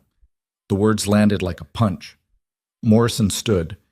You have 24 hours to decide. After that, the offer expires. He left. The other agents followed. Elise sat alone in her apartment, surrounded by the wreckage of her old life, and realized with sick clarity that it wasn't over. It was never going to be over. Not until she chose which side she was really on. She didn't sleep that night, just sat at her kitchen table, staring at her phone, Morrison's card sitting beside it. Call Dante, warn him, call Morrison, save herself. 2 choices, both terrible. At dawn, she made her decision. She picked up the phone and dialed. It rang twice before a voice answered. Hello? Elise took a breath, steadied herself. We need to talk, she said. And in that moment, everything changed one final time, because the voice on the other end wasn't Dante. It was Owen. Elle, where have you been? The hospital's been trying to reach you. Something's wrong with the treatment. They said the payment stopped. They said... The phone slipped from her fingers, crashed to the floor. Elise stared at it like it was a snake. The payment stopped. Dante had promised. The contract was void, but the money would keep coming. Owen would get his treatment, he'd promised. Unless he hadn't. Unless the whole thing, the envelope, the torn contract, the freedom, was a test. And she'd failed. Elise grabbed the phone, called Dante's number. It went straight to voicemail. She tried again, same result. She tried Vincent, Margaret, everyone, nothing. Panic clawed at her throat. She pulled on shoes, grabbed her coat, and ran. The safe house was empty when she arrived. No Dante, no Celine, no Vincent, just silence and the lingering smell of gunpowder. They were gone. Elise stood in the empty room, her breath coming in short gasps, her mind fracturing. Then her phone buzzed, a text from an unknown number. You chose poorly. Attached was a photo. Owen. In his hospital bed, looking scared, and standing beside him just out of frame, the shadow of a man holding something that might have been a gun. Elise's legs gave out. She collapsed to the floor, the phone still clutched in her hand, and finally understood the truth. She was never free, would never be free, because in Dante's world, freedom was just another word for leverage. And she'd just given him all the leverage he needed to own her completely. The phone buzzed again. Another text. Come back. Or Owen dies. You have 1 hour. 60 minutes. To choose between her soul and her brother's life. To decide if she was willing to become the monster she'd been running from. To accept that the person she'd been before all of this, naive, hopeful, human, was dead. And something else had taken her place. Something darker. Something that knew how to survive. Elise stood, wiped her eyes, steadied her breathing. Then she walked out into the early morning light, toward whatever waited on the other side of this choice. Because there was no other option. There never had been. She belonged to Dante Voss. And she always. She belonged to Dante Voss. And she always would. The thought settled into Elise's bones like ice as she walked through Chicago's early morning streets. The city was waking up. Delivery trucks rumbling past, commuters shuffling toward the train, coffee shops flipping their signs to open. Normal people living normal lives, completely unaware that 3 blocks away, a woman was walking toward her own execution. Or her rebirth. Elise wasn't sure which yet. Her phone buzzed every 5 minutes. Morrison's number. She didn't answer. Let it ring until it went to voicemail, then watched the notification appear. 12 missed calls now. The FBI wanted her decision. They'd have to wait. The address Dante texted led to a building she recognized, the downtown office where she'd first signed the contract that had destroyed her life. Or saved it. The line between those two things had blurred so completely she couldn't tell them apart anymore. Security waved her through without a word. The elevator ride to the top floor felt longer this time. Or maybe time had just slowed down, the way it does when you're walking towards something that will either break you or forge you into something new. The doors opened. Dante stood by the windows overlooking the city, his back to her. He didn't turn when she entered. 58 minutes, he said. You're early. Elise's hands clenched into fists. Where's Owen? Safe. For now. I want to see him. No. You said, I said come back or he dies. You came back. He lives. That was the deal. Dante finally turned. His face was unreadable. But you don't get to see him. Not yet. Why are you doing this? Because you needed to understand something. He moved closer, each step deliberate. You think you made a choice when you walked away last night, that you were free. But freedom's an illusion, Elise, always has been. We're all owned by something, money, power, love, fear. The only difference is whether we admit it. So this is what? A lesson? This is reality.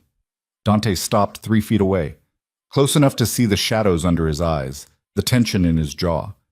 Morrison came to see you, offered you a deal. Elise's blood went cold. How did you... I told you, I know everything. He wants you to testify against me. Gave you 24 hours to decide. And you're what? Testing me? Seeing if I'll betray you? No. I'm giving you a choice. The first real choice you've had since this started. What choice? Dante pulled an envelope from his jacket, handed it to her. Inside were 2 documents. The first was a wire transfer confirmation, $2 million, deposited into an account in her name. The second was a plane ticket, one way to Sydney, Australia, departing in 6 hours. Take the money, Dante said. Get on that plane. Start over somewhere Morrison can't touch you. Owen's treatment continues. I've already set up a trust that pays directly to the hospital. He'll never know where the money comes from. Elise stared at the documents. Her hands shook. And what do you get? I lose my best witness. Morrison's case falls apart without your testimony. I stay free. That's not what I asked. What do you get? Dante's expression flickered. The knowledge that I didn't completely destroy you. Bullshit. Elise threw the envelope back at him. You don't do anything out of guilt, so what's the catch? There is no catch. There's always a catch. Dante picked up the envelope, set it on his desk. You want the truth? Fine. Victor's network is finished. The FBI has enough evidence to dismantle everything he built. But they need someone to pin the violence on. The killings, the warehouse raids. Right now, I'm their target. So you want me to disappear so they can't use me against you? I want you to survive. His voice was quiet, intense. You walked into my world because you had no choice. Because I gave you an impossible decision and you made the only one that would save your brother. Everything that came after, that's on me, not you. Elise laughed, bitter. You're actually trying to make yourself the villain here? I am the villain. No. You're a man who did terrible things for someone he loves, just like me. She moved closer. So stop pretending this is some noble gesture. You want me gone because it's convenient, because it ties up loose ends, not because you suddenly grew a conscience. Dante's jaw tightened. Believe whatever you want. I believe you're scared. Of what? Of me. Of what I represent. I'm the civilian who saw behind the curtain and didn't run screaming. I'm the variable you can't control. Elise stepped into his space, close enough to feel his breath. And that terrifies you because it means you actually give a damn whether I live or die. The air between them crackled. Dante's hand moved fast, gripping her chin, forcing her to meet his eyes. You don't know what you're talking about. Then prove me wrong. Let me see Owen, right now. If this is really about setting me free, let me see my brother and hear from his own mouth that he's okay. For a long moment, Dante didn't move, just held her there, his fingers tight against her jaw, something dangerous and desperate burning behind his eyes. Then he let go, pulled out his phone, made a call. "Bring him up," he said. 3 minutes later, the elevator doors opened. Owen stepped out, followed by Vincent. Her brother looked pale but whole. No bruises, no blood, just scared and confused and very much alive.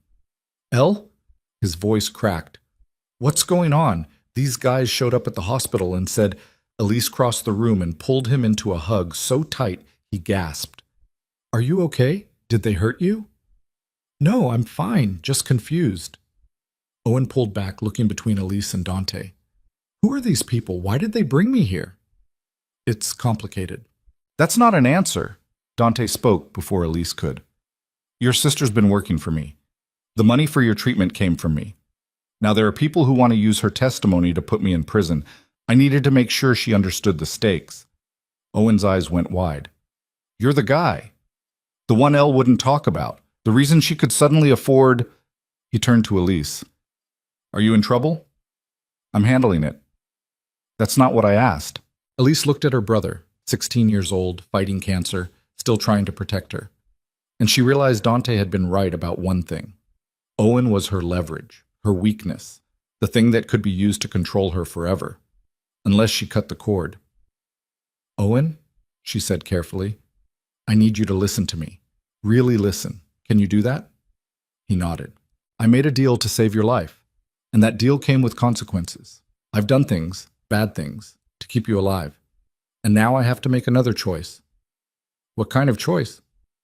"The kind where I decide whether to keep you safe by staying in this world, or keep you safe by walking away from it completely."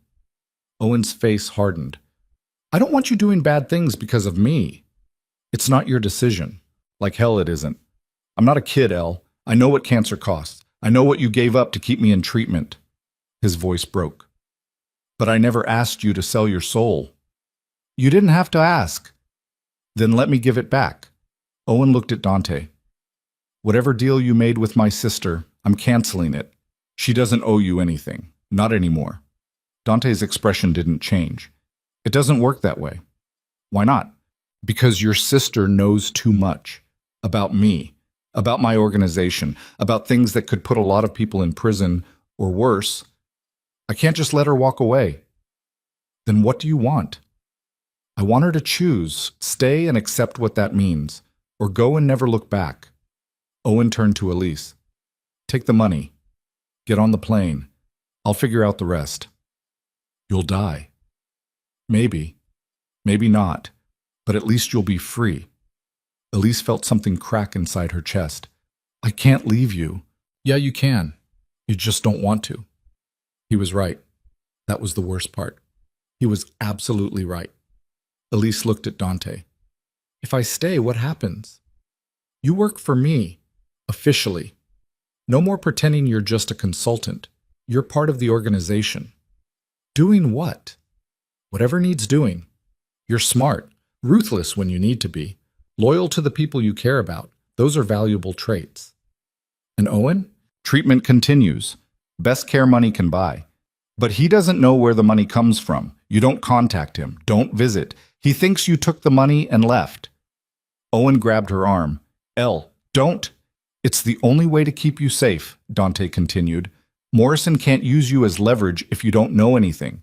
If your sister's just some ghost who disappeared and sends money from overseas, that's bullshit," Owen said. "She shouldn't have to..." "She doesn't have to do anything. It's her choice." Dante's eyes locked on Elise. "So choose." The room went silent. Elise looked at her brother, at the boy she'd raised after their mother died, the boy she'd worked 3 jobs to feed, the boy who'd survived leukemia and poverty and 1,000 small heartbreaks because she refused to let him quit. If she left, he'd be alone, but he'd be free. If she stayed, he'd be provided for.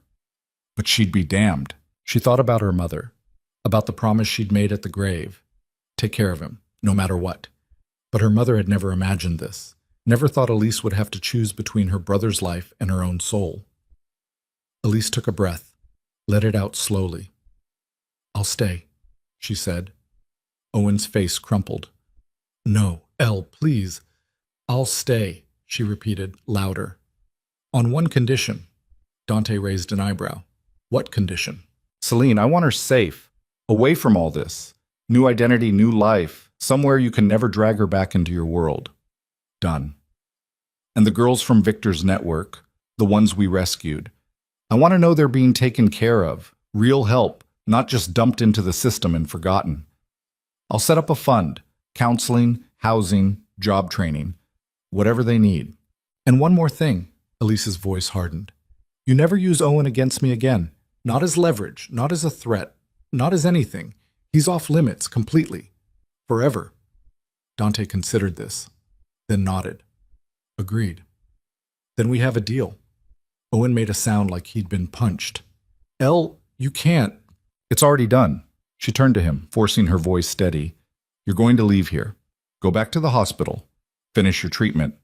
And when you're better, you're going to live your life. College, career, family. All of it. Without you. I'll send money. Make sure you have everything you need. But you can't contact me, can't try to find me. It's safer this way. For who? For both of us. Owen's eyes filled with tears. I hate this. I know. I hate it too. Elise pulled him into one last hug. Memorized the feel of it, his heartbeat against her chest, the smell of hospital soap in his hair, the way his shoulders shook as he tried not to cry. But you're going to survive. And that's all that matters. I love you, he whispered. I love you too. So much. She pulled back, looked him in the eyes. Now go. Don't look back. Just go.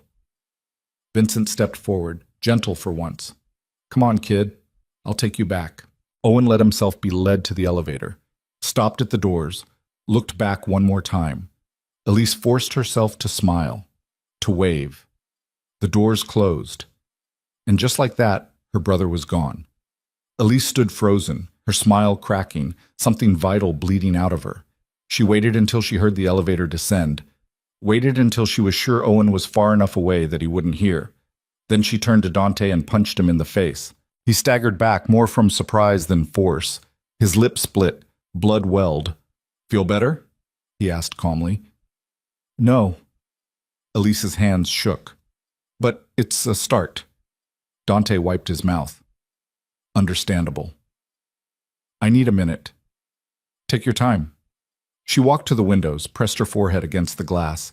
The city sprawled below, millions of people going about their lives, completely unaware that 300 feet above them, someone had just traded everything for survival. Dante appeared beside her, didn't speak, just stood there. After a long silence, Elise said, You knew I'd choose this. I hoped you would. Why? Because you're wasted pouring drinks or running errands.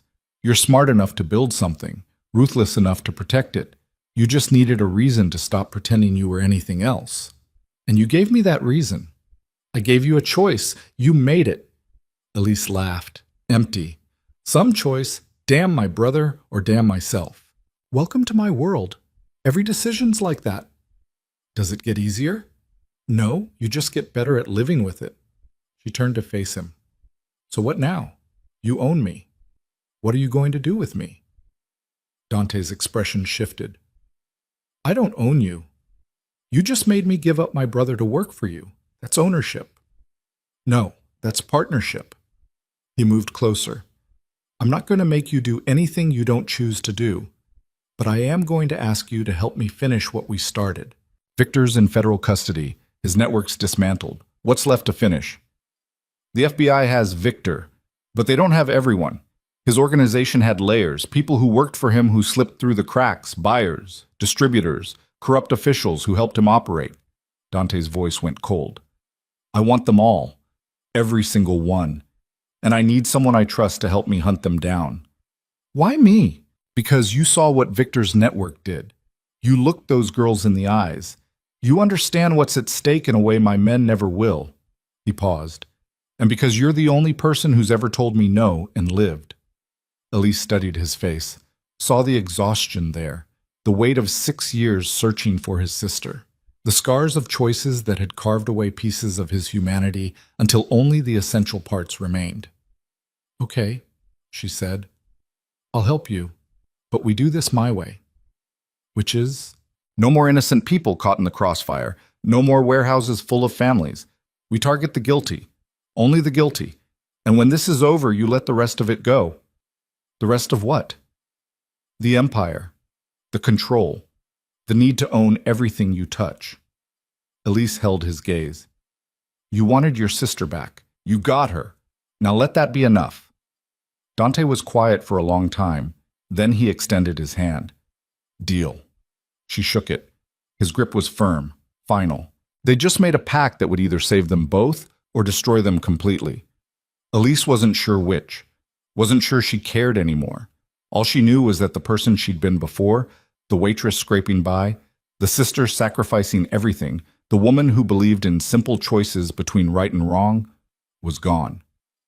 In her place stood someone harder, sharper, someone who understood that survival meant accepting darkness and learning to wield it like a weapon. Someone dangerous. Come on.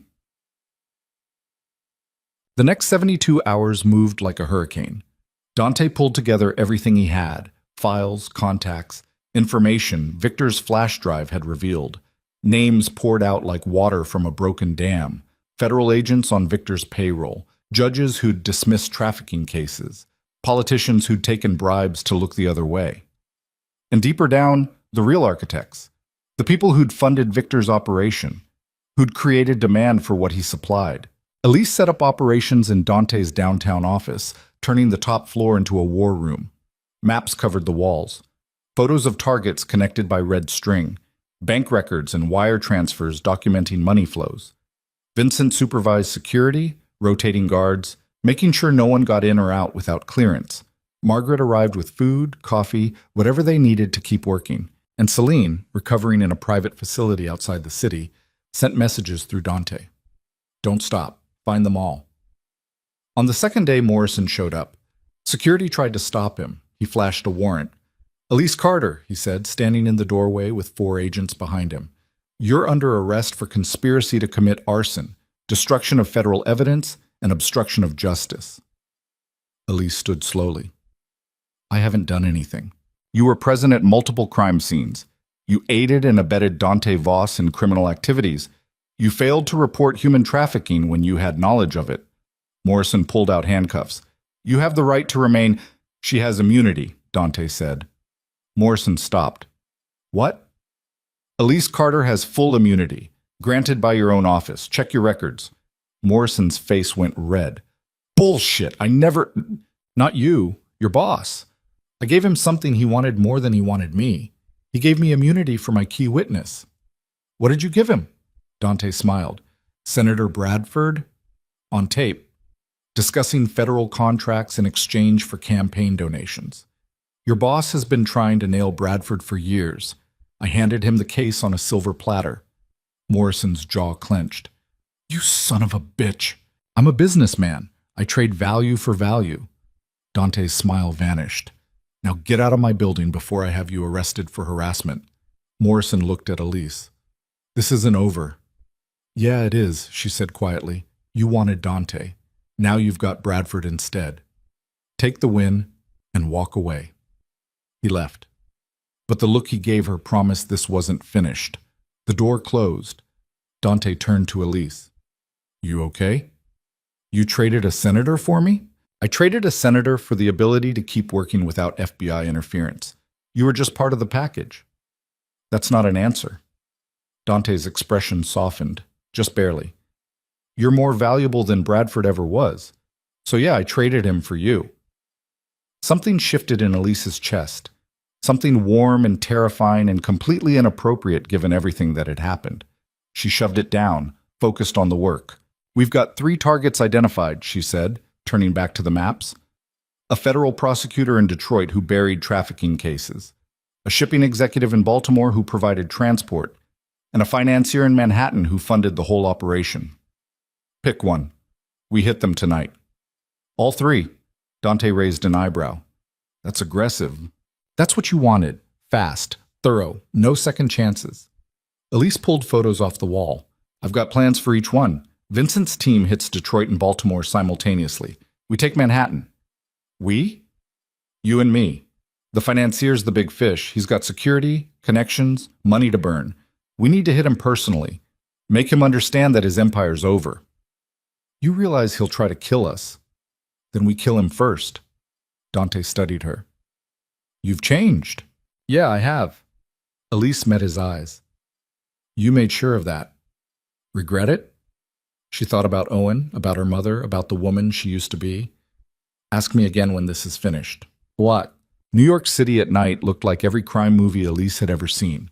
Wet streets reflecting neon, steam rising from subway grates, the kind of darkness that hid 1,000 sins. The financier's name was Richard Castellano. 62. Self-made billionaire. Philanthropist. His name was on hospital wings and university buildings. He donated millions to children's charities. And he'd funded Victor Hale's trafficking network for 15 years. His penthouse occupied the top floor of a building in Tribeca, 40 stories up, glass and steel and security systems that cost more than most people's houses. Dante and Elise sat in a car across the street, watching the building. He's expecting us, Dante said. How do you know? Because I sent him a message 3 hours ago, told him I had evidence linking him to Victor, gave him a chance to negotiate. And? He invited us up, said we could discuss terms. Elise's stomach tightened. It's a trap. Probably. So we're walking into it anyway? Unless you've got a better idea. She didn't. And Castellano needed to pay. Not with money or lawyers or political favors. With everything. They crossed the street, entered the building, took the elevator to the 40th floor. The doors opened onto a private foyer. Marble floors. Original artwork. A guard stood beside double doors leading into the penthouse. Weapons, he said. Dante handed over his gun. So did Elise. The guard patted them down. Thorough, professional, then opened the doors. Inside, the penthouse was exactly what Elise expected.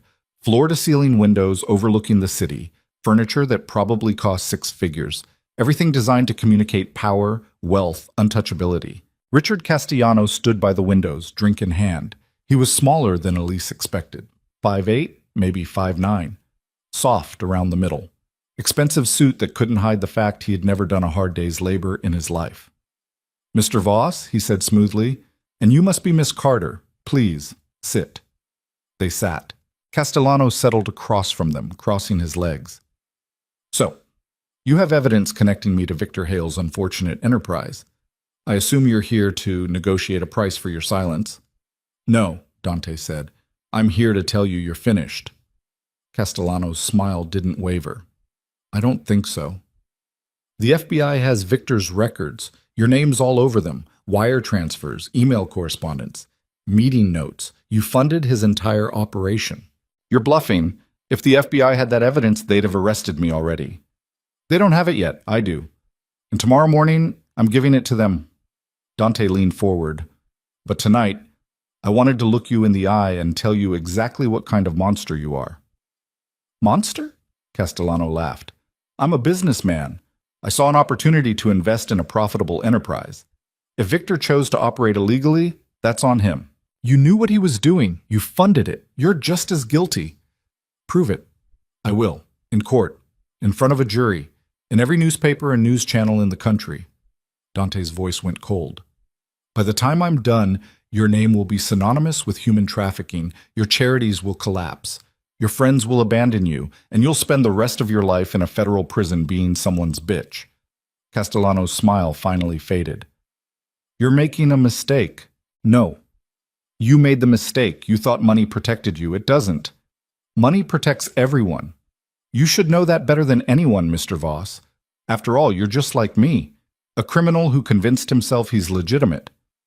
The difference, Dante said quietly, is I never pretended to be anything else.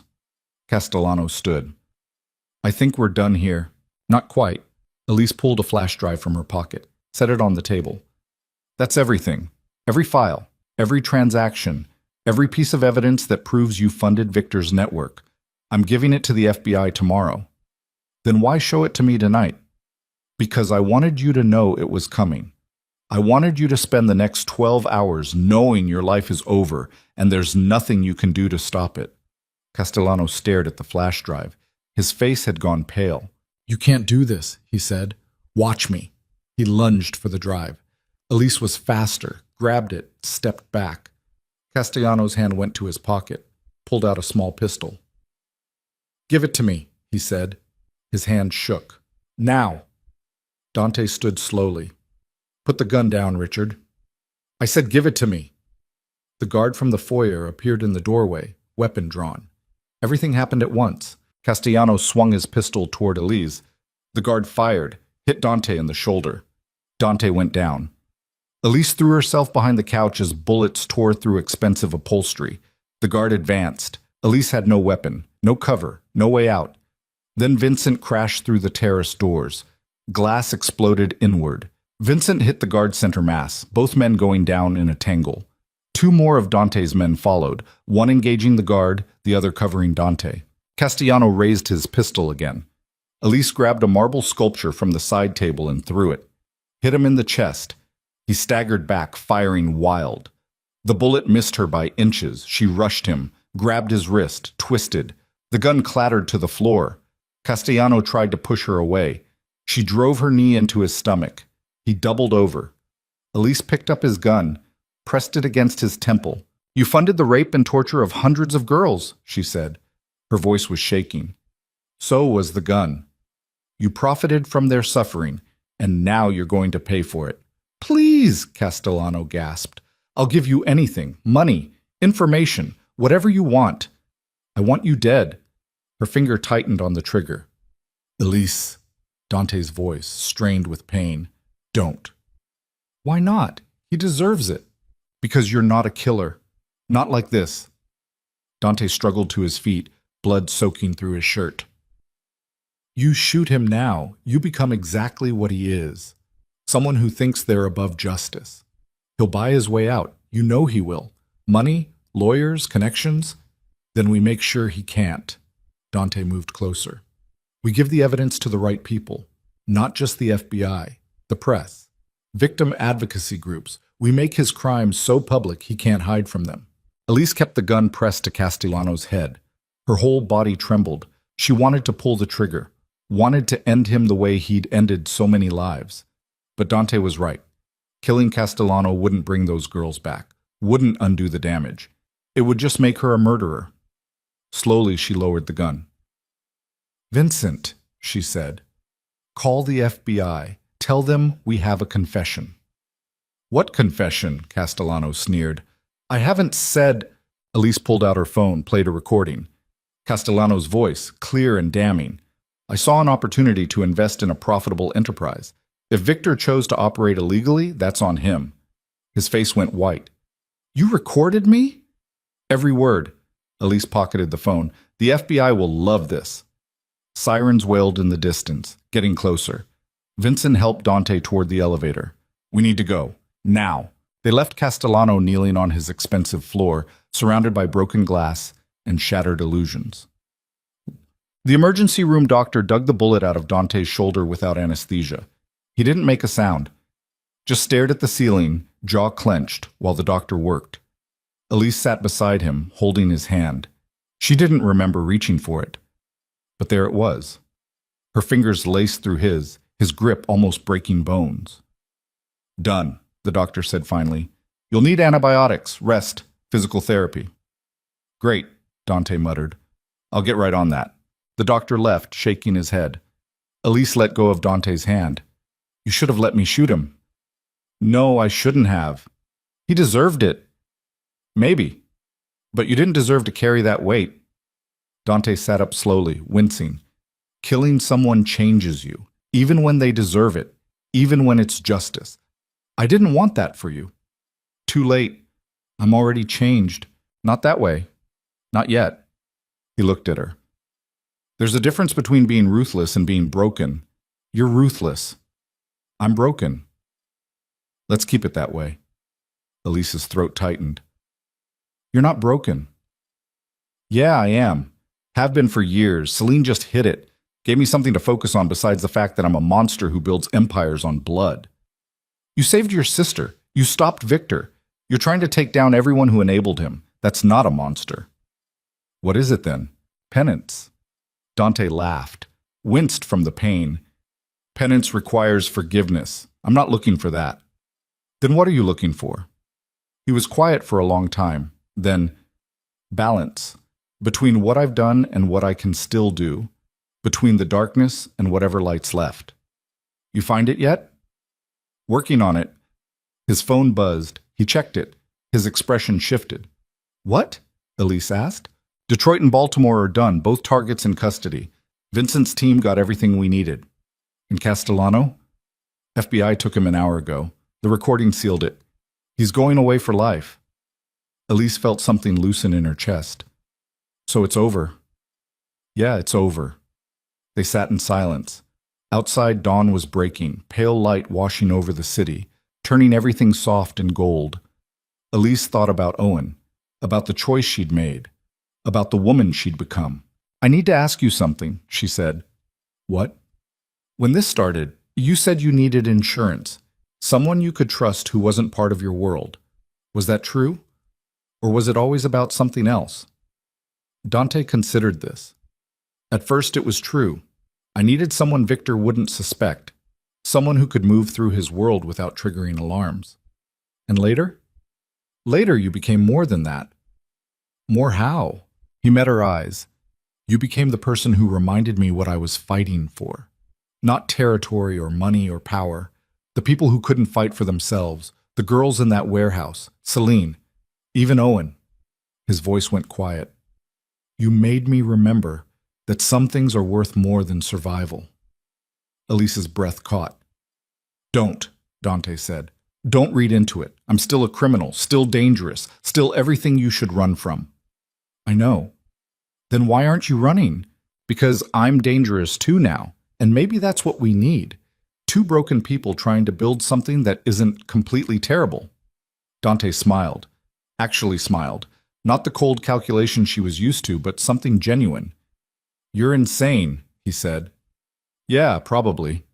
His phone buzzed again. This time the smile vanished. What is it? Elise asked. Dante stared at the screen. Vincent found something in Castellano's files. What? A name. Someone who was involved with Victor's network but kept themselves completely hidden. No direct contact, no paper trail, just payments routed through so many shell companies it took our hackers 3 days to trace it. Who? Dante turned the phone toward her. On the screen was a photo, and a name that made Elise's blood turn to ice. Dr. Sarah Reyes, Owen's oncologist, the woman who'd been treating her brother for 2 years, the woman Elise had trusted with his life. No, Elise whispered, that's impossible. Vincent, sure. The payments match up. She's been on Victor's payroll since before Owen started treatment. But she saved him. She's the reason he's alive. Or she kept him sick long enough to control you through him. The words hit like bullets. Elise grabbed the phone, stared at Dr. Reyes's photo, at her kind eyes and tired smile, at the monster hiding behind them. Where is she? Elise's voice was flat, cold. Elise, where is she? Dante hesitated, then, she's still at the hospital. Vincent's watching her, waiting for orders. Elise stood. Let's go. We need to think this through. No, we don't. She turned to face him. She used my brother as a weapon, kept him sick to keep me compliant. She's the reason I'm here, the reason I made every choice that led to this moment. And what are you going to do when you find her? Elise picked up her jacket, checked the gun tucked in her waistband. Whatever it takes. She walked out.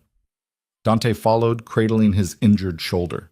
And somewhere in Chicago, Dr. Sarah Reyes continued her rounds, completely unaware that the reckoning was coming, that the woman she'd manipulated and controlled and used as a pawn had just become a weapon. And weapons don't negotiate. They execute. Talk it. The hospital was quiet this time of night. Just nurses at their stations, machines beeping, the fluorescent hum of lights that never sleep. Elise walked through the hallways like a ghost, past the nurses who waved hello, past the janitor mopping floors, past rooms full of sick children fighting battles they didn't choose.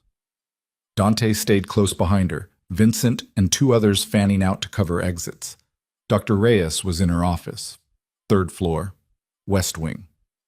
Elise didn't knock, just opened the door and walked in. Dr. Reyes looked up from her desk. Smiled that same kind, tired smile Elise had trusted for 2 years.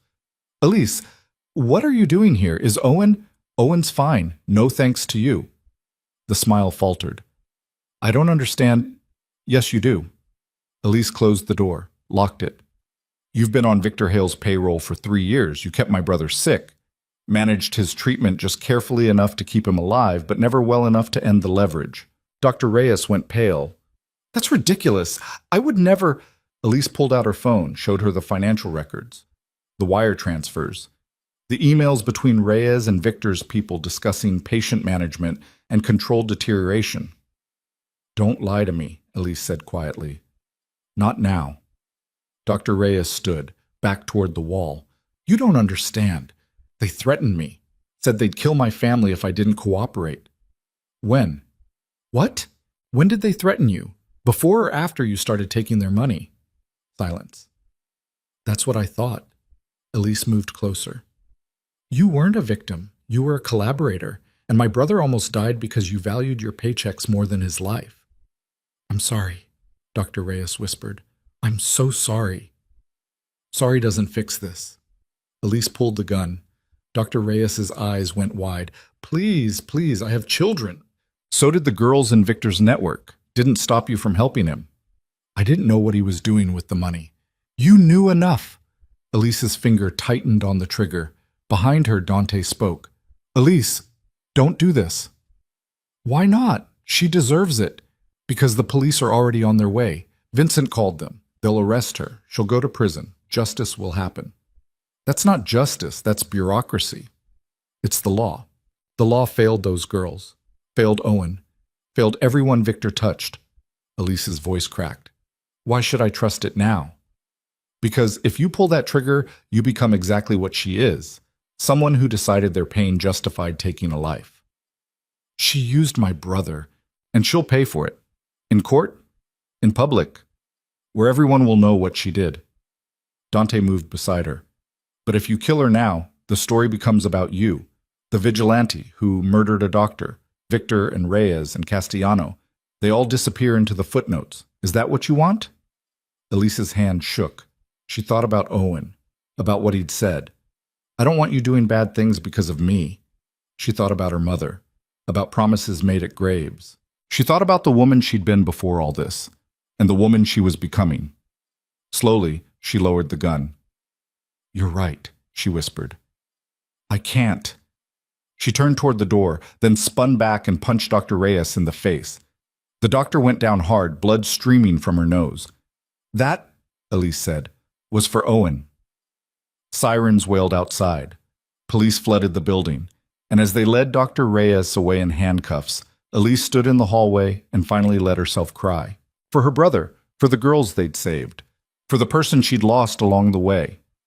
Dante appeared beside her, didn't speak, just stood there while she broke apart.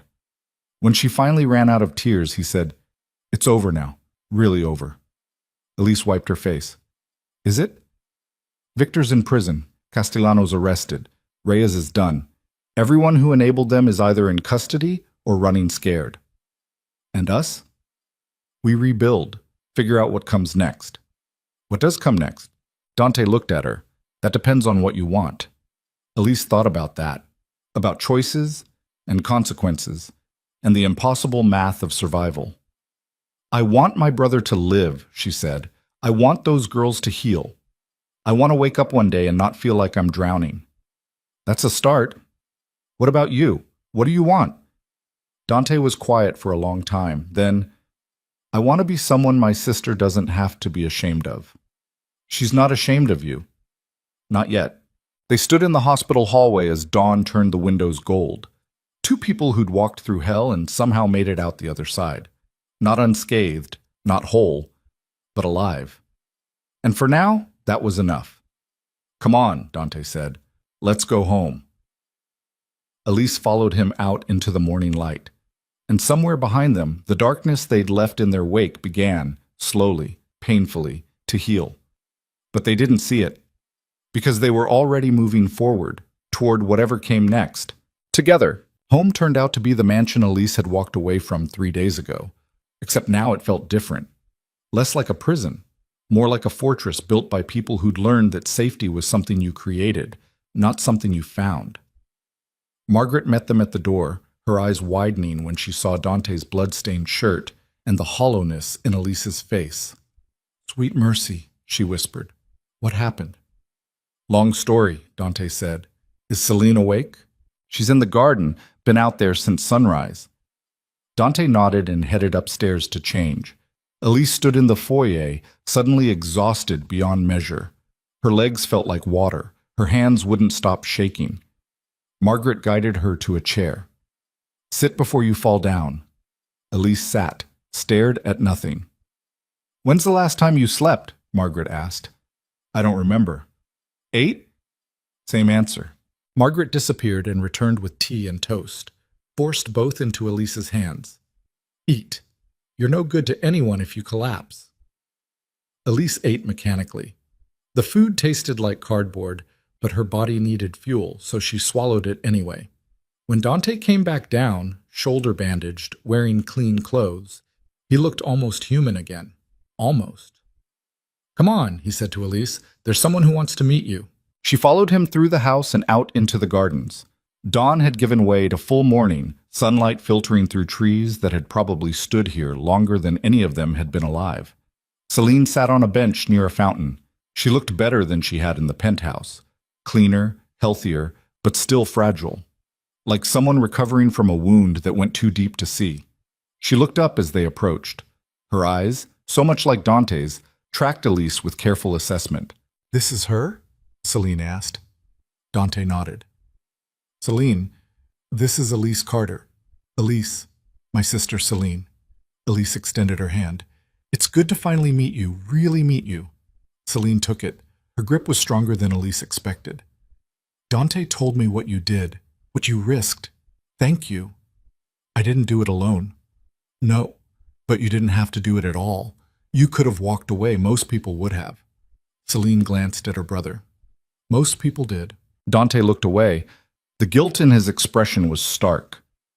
"He never stopped looking for you," Elise said quietly. "Every decision he made for 6 years was about finding you." "I know. He told me." Celine's voice was soft, sad. "But knowing doesn't change what happened. Doesn't erase the things I saw, the things that were done. No, it doesn't.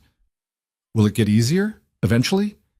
Elise thought about the warehouse, about Kyle's body, about the gun in her hand aimed at Dr. Reyes.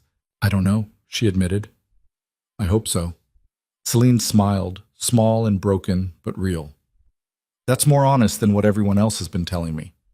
They sat together in silence. 3 people who'd walked through different versions of hell and somehow found their way back. After a while, Celine stood. "I'm going to take a walk. Alone, if that's okay." Dante tensed. I need to be alone sometimes, to remember I can be." Her voice was gentle but firm. "I'll stay on the grounds. I promise." He nodded reluctantly. Celine walked away, disappearing into the trees. Dante watched her go, something raw and unguarded on his face. "She's stronger than you think," Elise said. "She shouldn't have to be." "No, but she is. And that's what will save her." Dante turned to face Elise. "Thank you for everything. I know I've said it before, but I need you to understand what you did, what you sacrificed. I won't forget it. I didn't do it for gratitude. I know, you did it because it was right, even when it cost you everything." He paused. "That's rare, especially in my world." "Your world's different now. Victor's gone. His network's destroyed. You could walk away, build something legitimate." "Could I?" Dante's laugh was bitter. "I've been a criminal my entire adult life. I don't know how to be anything else." "Then learn. It's not that simple." "Yes, it is. You choose every day, every decision. You choose what kind of person you're going to be." Elise moved closer. "You saved your sister. You took down a trafficking ring. You protected me when you could have thrown me to the wolves. Those aren't the actions of someone beyond redemption. They're the actions of someone trying to balance a scale that will never be even." "Maybe, but trying counts for something." Dante looked at her for a long moment. Then he reached into his pocket and pulled out a small velvet box. What's that? Elise asked. Something that belonged to my mother. He opened it. Inside was a ring, simple gold band with a small emerald. She gave it to Celine the night before Victor took her. Celine managed to hide it all those years. She asked me to give it to you. Elise stared at the ring. Why? Because you brought her home. Because you gave up your brother to save someone else's family. Because she thinks you're the only person who understands what it cost. I can't accept this. She'll be hurt if you don't. Elise took the box.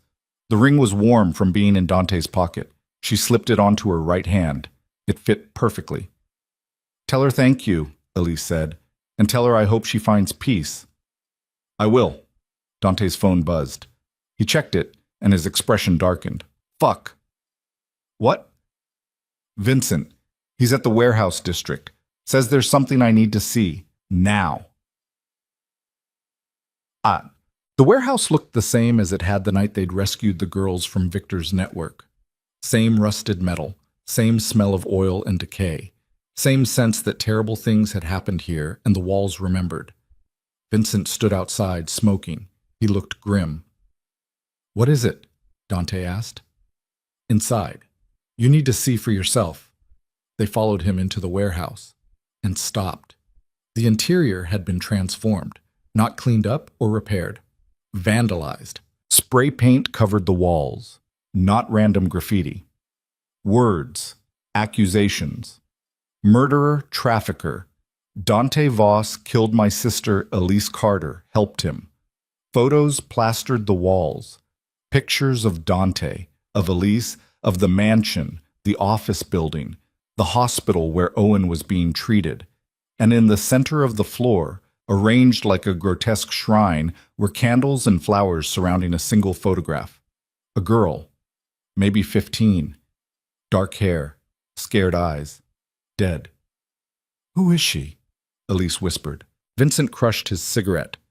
Her name was Maria Santos, one of the girls from Victor's network. She was in the warehouse the night we raided it, got moved to a safe house. Social services placed her with a foster family last week. And 2 days ago she killed herself, left a note saying she couldn't live with what had been done to her, that no one could save her, that she'd rather be dead than carry those memories. The words hit like bullets. Elise moved closer to the photograph, studied the girl's face, tried to remember if she'd seen her that night in the warehouse. She couldn't. There had been so many girls, all of them terrified, all of them damaged. Who did this? Dante asked, gesturing at the graffiti. Don't know. But whoever it was, they know things. Details about our operation, about what happened at Victor's estate, about Elise's involvement. Vincent's voice was tight. Someone's trying to make this public, turn us into villains. We saved those girls, Elise said. We stopped Victor. And Maria still died. So did 3 of our guys in the raid. So did Kyle. So did everyone who got in the way of our righteous crusade. Vincent's eyes were hard. Maybe whoever did this has a point. Dante's jaw clenched. Clean this up, all of it, and find out who's responsible. And then what? Then we have a conversation about the difference between justice and revenge. Vincent left. Elise stood alone with Dante in the vandalized warehouse, Maria's photo staring up at them from the floor. She's right, Elise said finally. Who? Maria, in her note. No one could save her, not really. We got her out of that warehouse, but we couldn't get the warehouse out of her. We did what we could. Did we? Or did we just make ourselves feel better by pretending rescue was the same as healing? Dante turned to face her. What are you saying? I'm saying maybe we won. Maybe we took down Victor and Castellano and everyone who enabled them. But the girls are still broken. The families are still destroyed. And we're standing in a warehouse full of evidence that our victory came at a cost we didn't want to count. So what? We should have done nothing? Let Victor keep operating? No, we should have done more. Not just stop the network, actually help the survivors. Made sure they had support, real support, not just social services and thoughts and prayers. We set up a fund. A fund isn't enough. Money doesn't heal trauma. It doesn't give them back their lives. Dante was quiet for a long moment. Then he pulled out his phone, made a call. Margaret, I need you to set up a meeting. Everyone involved in the victim's fund. Therapists, social workers, anyone who works with trafficking survivors. He paused. Because we're changing how we do this. Not just money, real resources, housing, education, whatever they need for as long as they need it. He hung up and looked at Elise. Better? It's a start. You're never satisfied, are you? Not until the job's actually done. Something shifted in Dante's expression. Respect, maybe, or recognition. You're going to be trouble, he said. You have no idea. 3 weeks later, Elise stood in a community center on the south side. The building was old but clean, windows letting in afternoon light that made everything look almost hopeful. 15 girls sat in a circle, ages ranging from 14 to 23, all survivors of Victor's network, all trying to figure out how to live with what had happened to them. A therapist led the group. Elise sat in the back, observing. This was the third center they'd opened. There would be more, as many as it took. After the session ended, one of the girls approached Elise, young, maybe 16. She'd been in the Gary warehouse the night of the raid. You're the one who was there, the girl said, when they rescued us. I was there. Everyone says you're the reason we got out, that you convinced him to come for us. Elise shook her head. He would have come anyway. I just helped. Still, thank you. The girl hesitated. Is it true what they're saying? That the man who saved us is also a criminal? Yes. And you work for him? Yes. The girl processed this. That's fucked up. Yeah, it is. But you're here now, helping, trying to. Why? Elise thought about Maria, about the photograph in the warehouse, about all the girls who'd been saved but not healed. Because getting you out was only the first step, making sure you survive what comes next. That's the real work. The girl nodded slowly. Can I ask you something? Sure. Does it get better, eventually? It was the same question Celine had asked, the same question Elise had been asking herself for weeks. I don't know, she admitted. But I think if we keep choosing to live, really live, not just survive, it has to. Otherwise they win. The people who hurt us. And I refuse to let them win. The girl's eyes filled with tears. Me too. She walked away. Elise stood alone in the community center, surrounded by evidence of damage and healing happening simultaneously. Her phone buzzed, a text from Dante. How'd it go? Hard. Good. Both.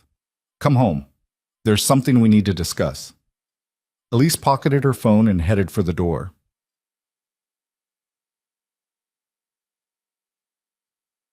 The mansion felt different every time she returned.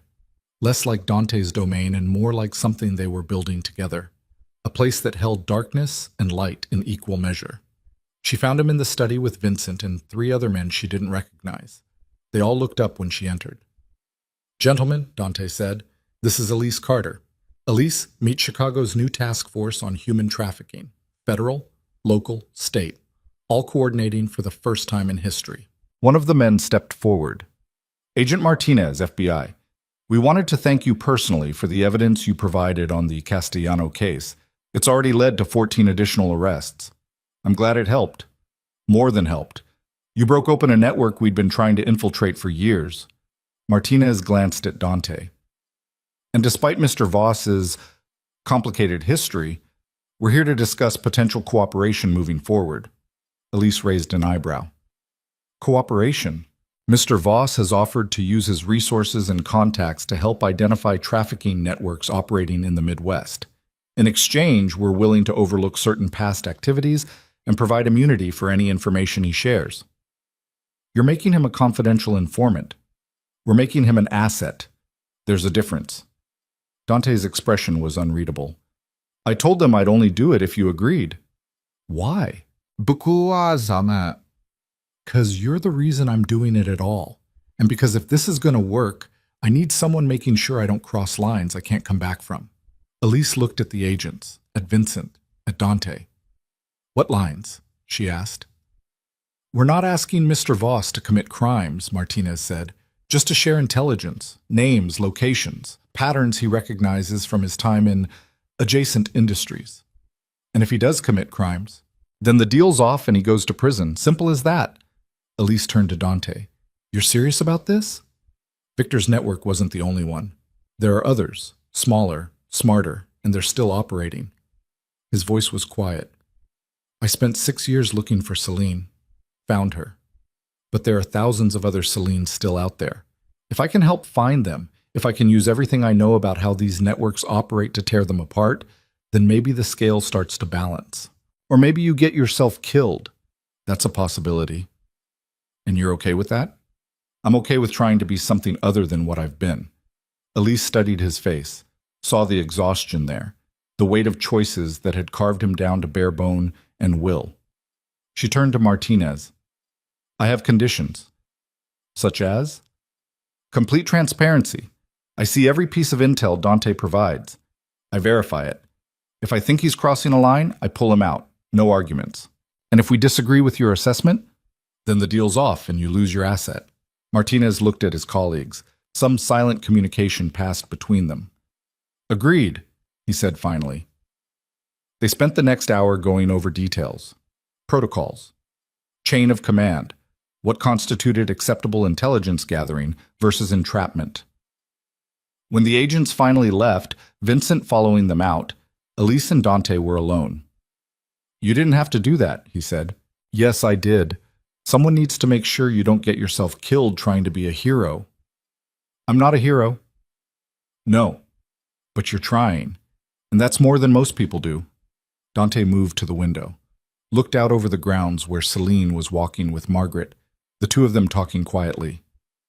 I don't know how to do this, he admitted. Be legitimate. Work with the FBI. Pretend I'm anything other than a criminal playing at redemption. Then don't pretend. Be exactly what you are. Someone who did terrible things and is trying to do better. No one's asking for perfection. What are they asking for? Effort, honesty, a willingness to keep choosing the harder right over the easier wrong.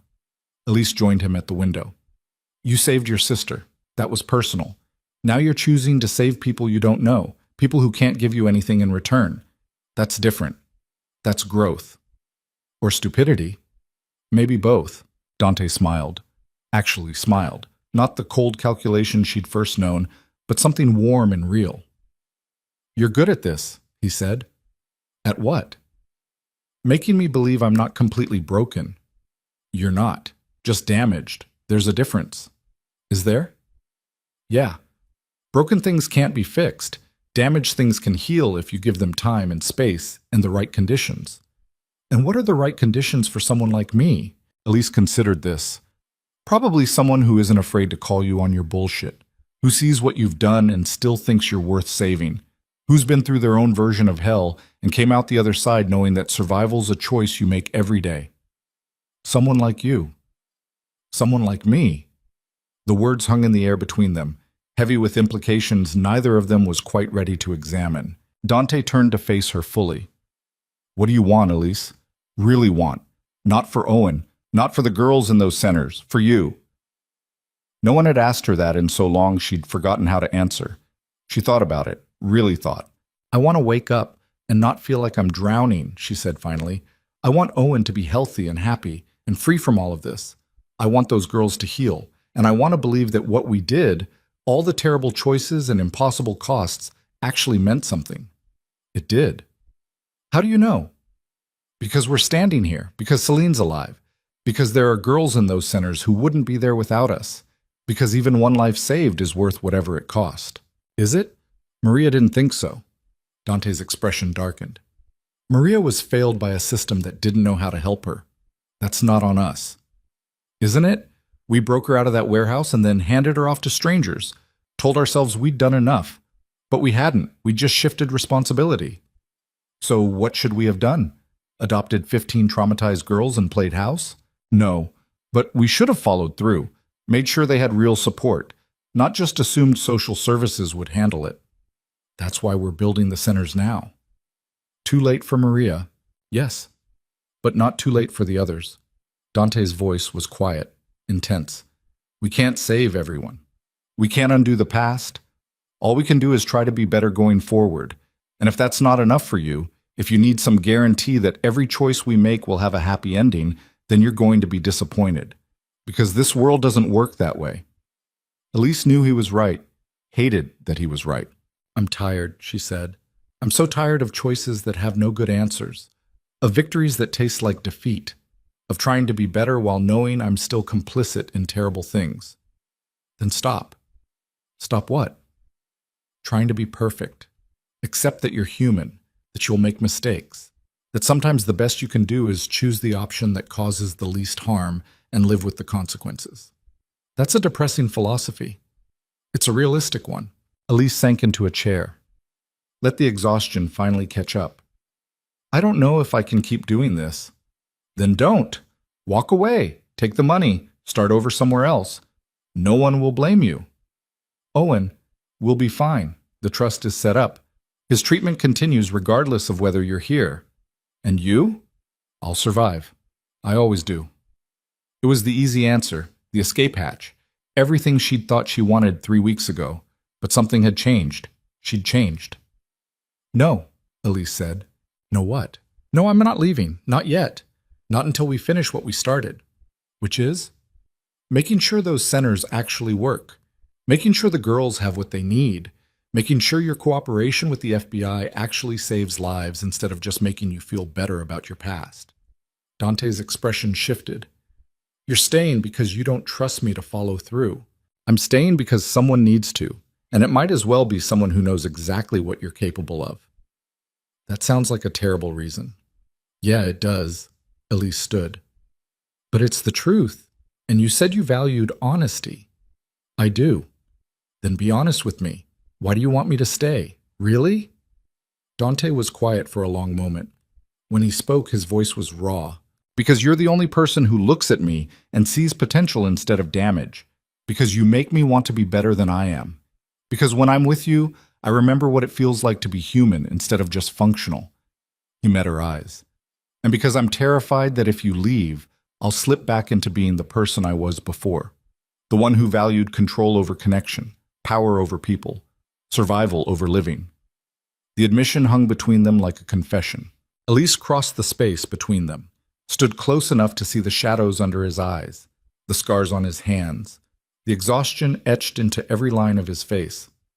I'll stay, she said, but not because you need me to, because I choose to. What's the difference? Need is desperate. Choice is deliberate.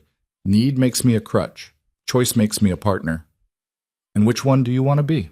The one who calls you on your bullshit and makes you be better. The one who reminds you that redemption isn't a destination, it's a direction. The one who stays even when it's hard because that's when it matters most. Dante's hand came up, hesitated, then settled against her cheek. You're sure about this? No, but I'm choosing it anyway. He smiled. That's the most honest thing anyone's ever said to me. Get used to it. If we're doing this, really doing this, honesty's the baseline. No more games, no more manipulation, no more using each other's vulnerabilities as leverage. Just two damaged people trying to build something that doesn't completely fall apart. Exactly. Dante leaned forward, stopped an inch from her lips. Last chance to run. I'm done running.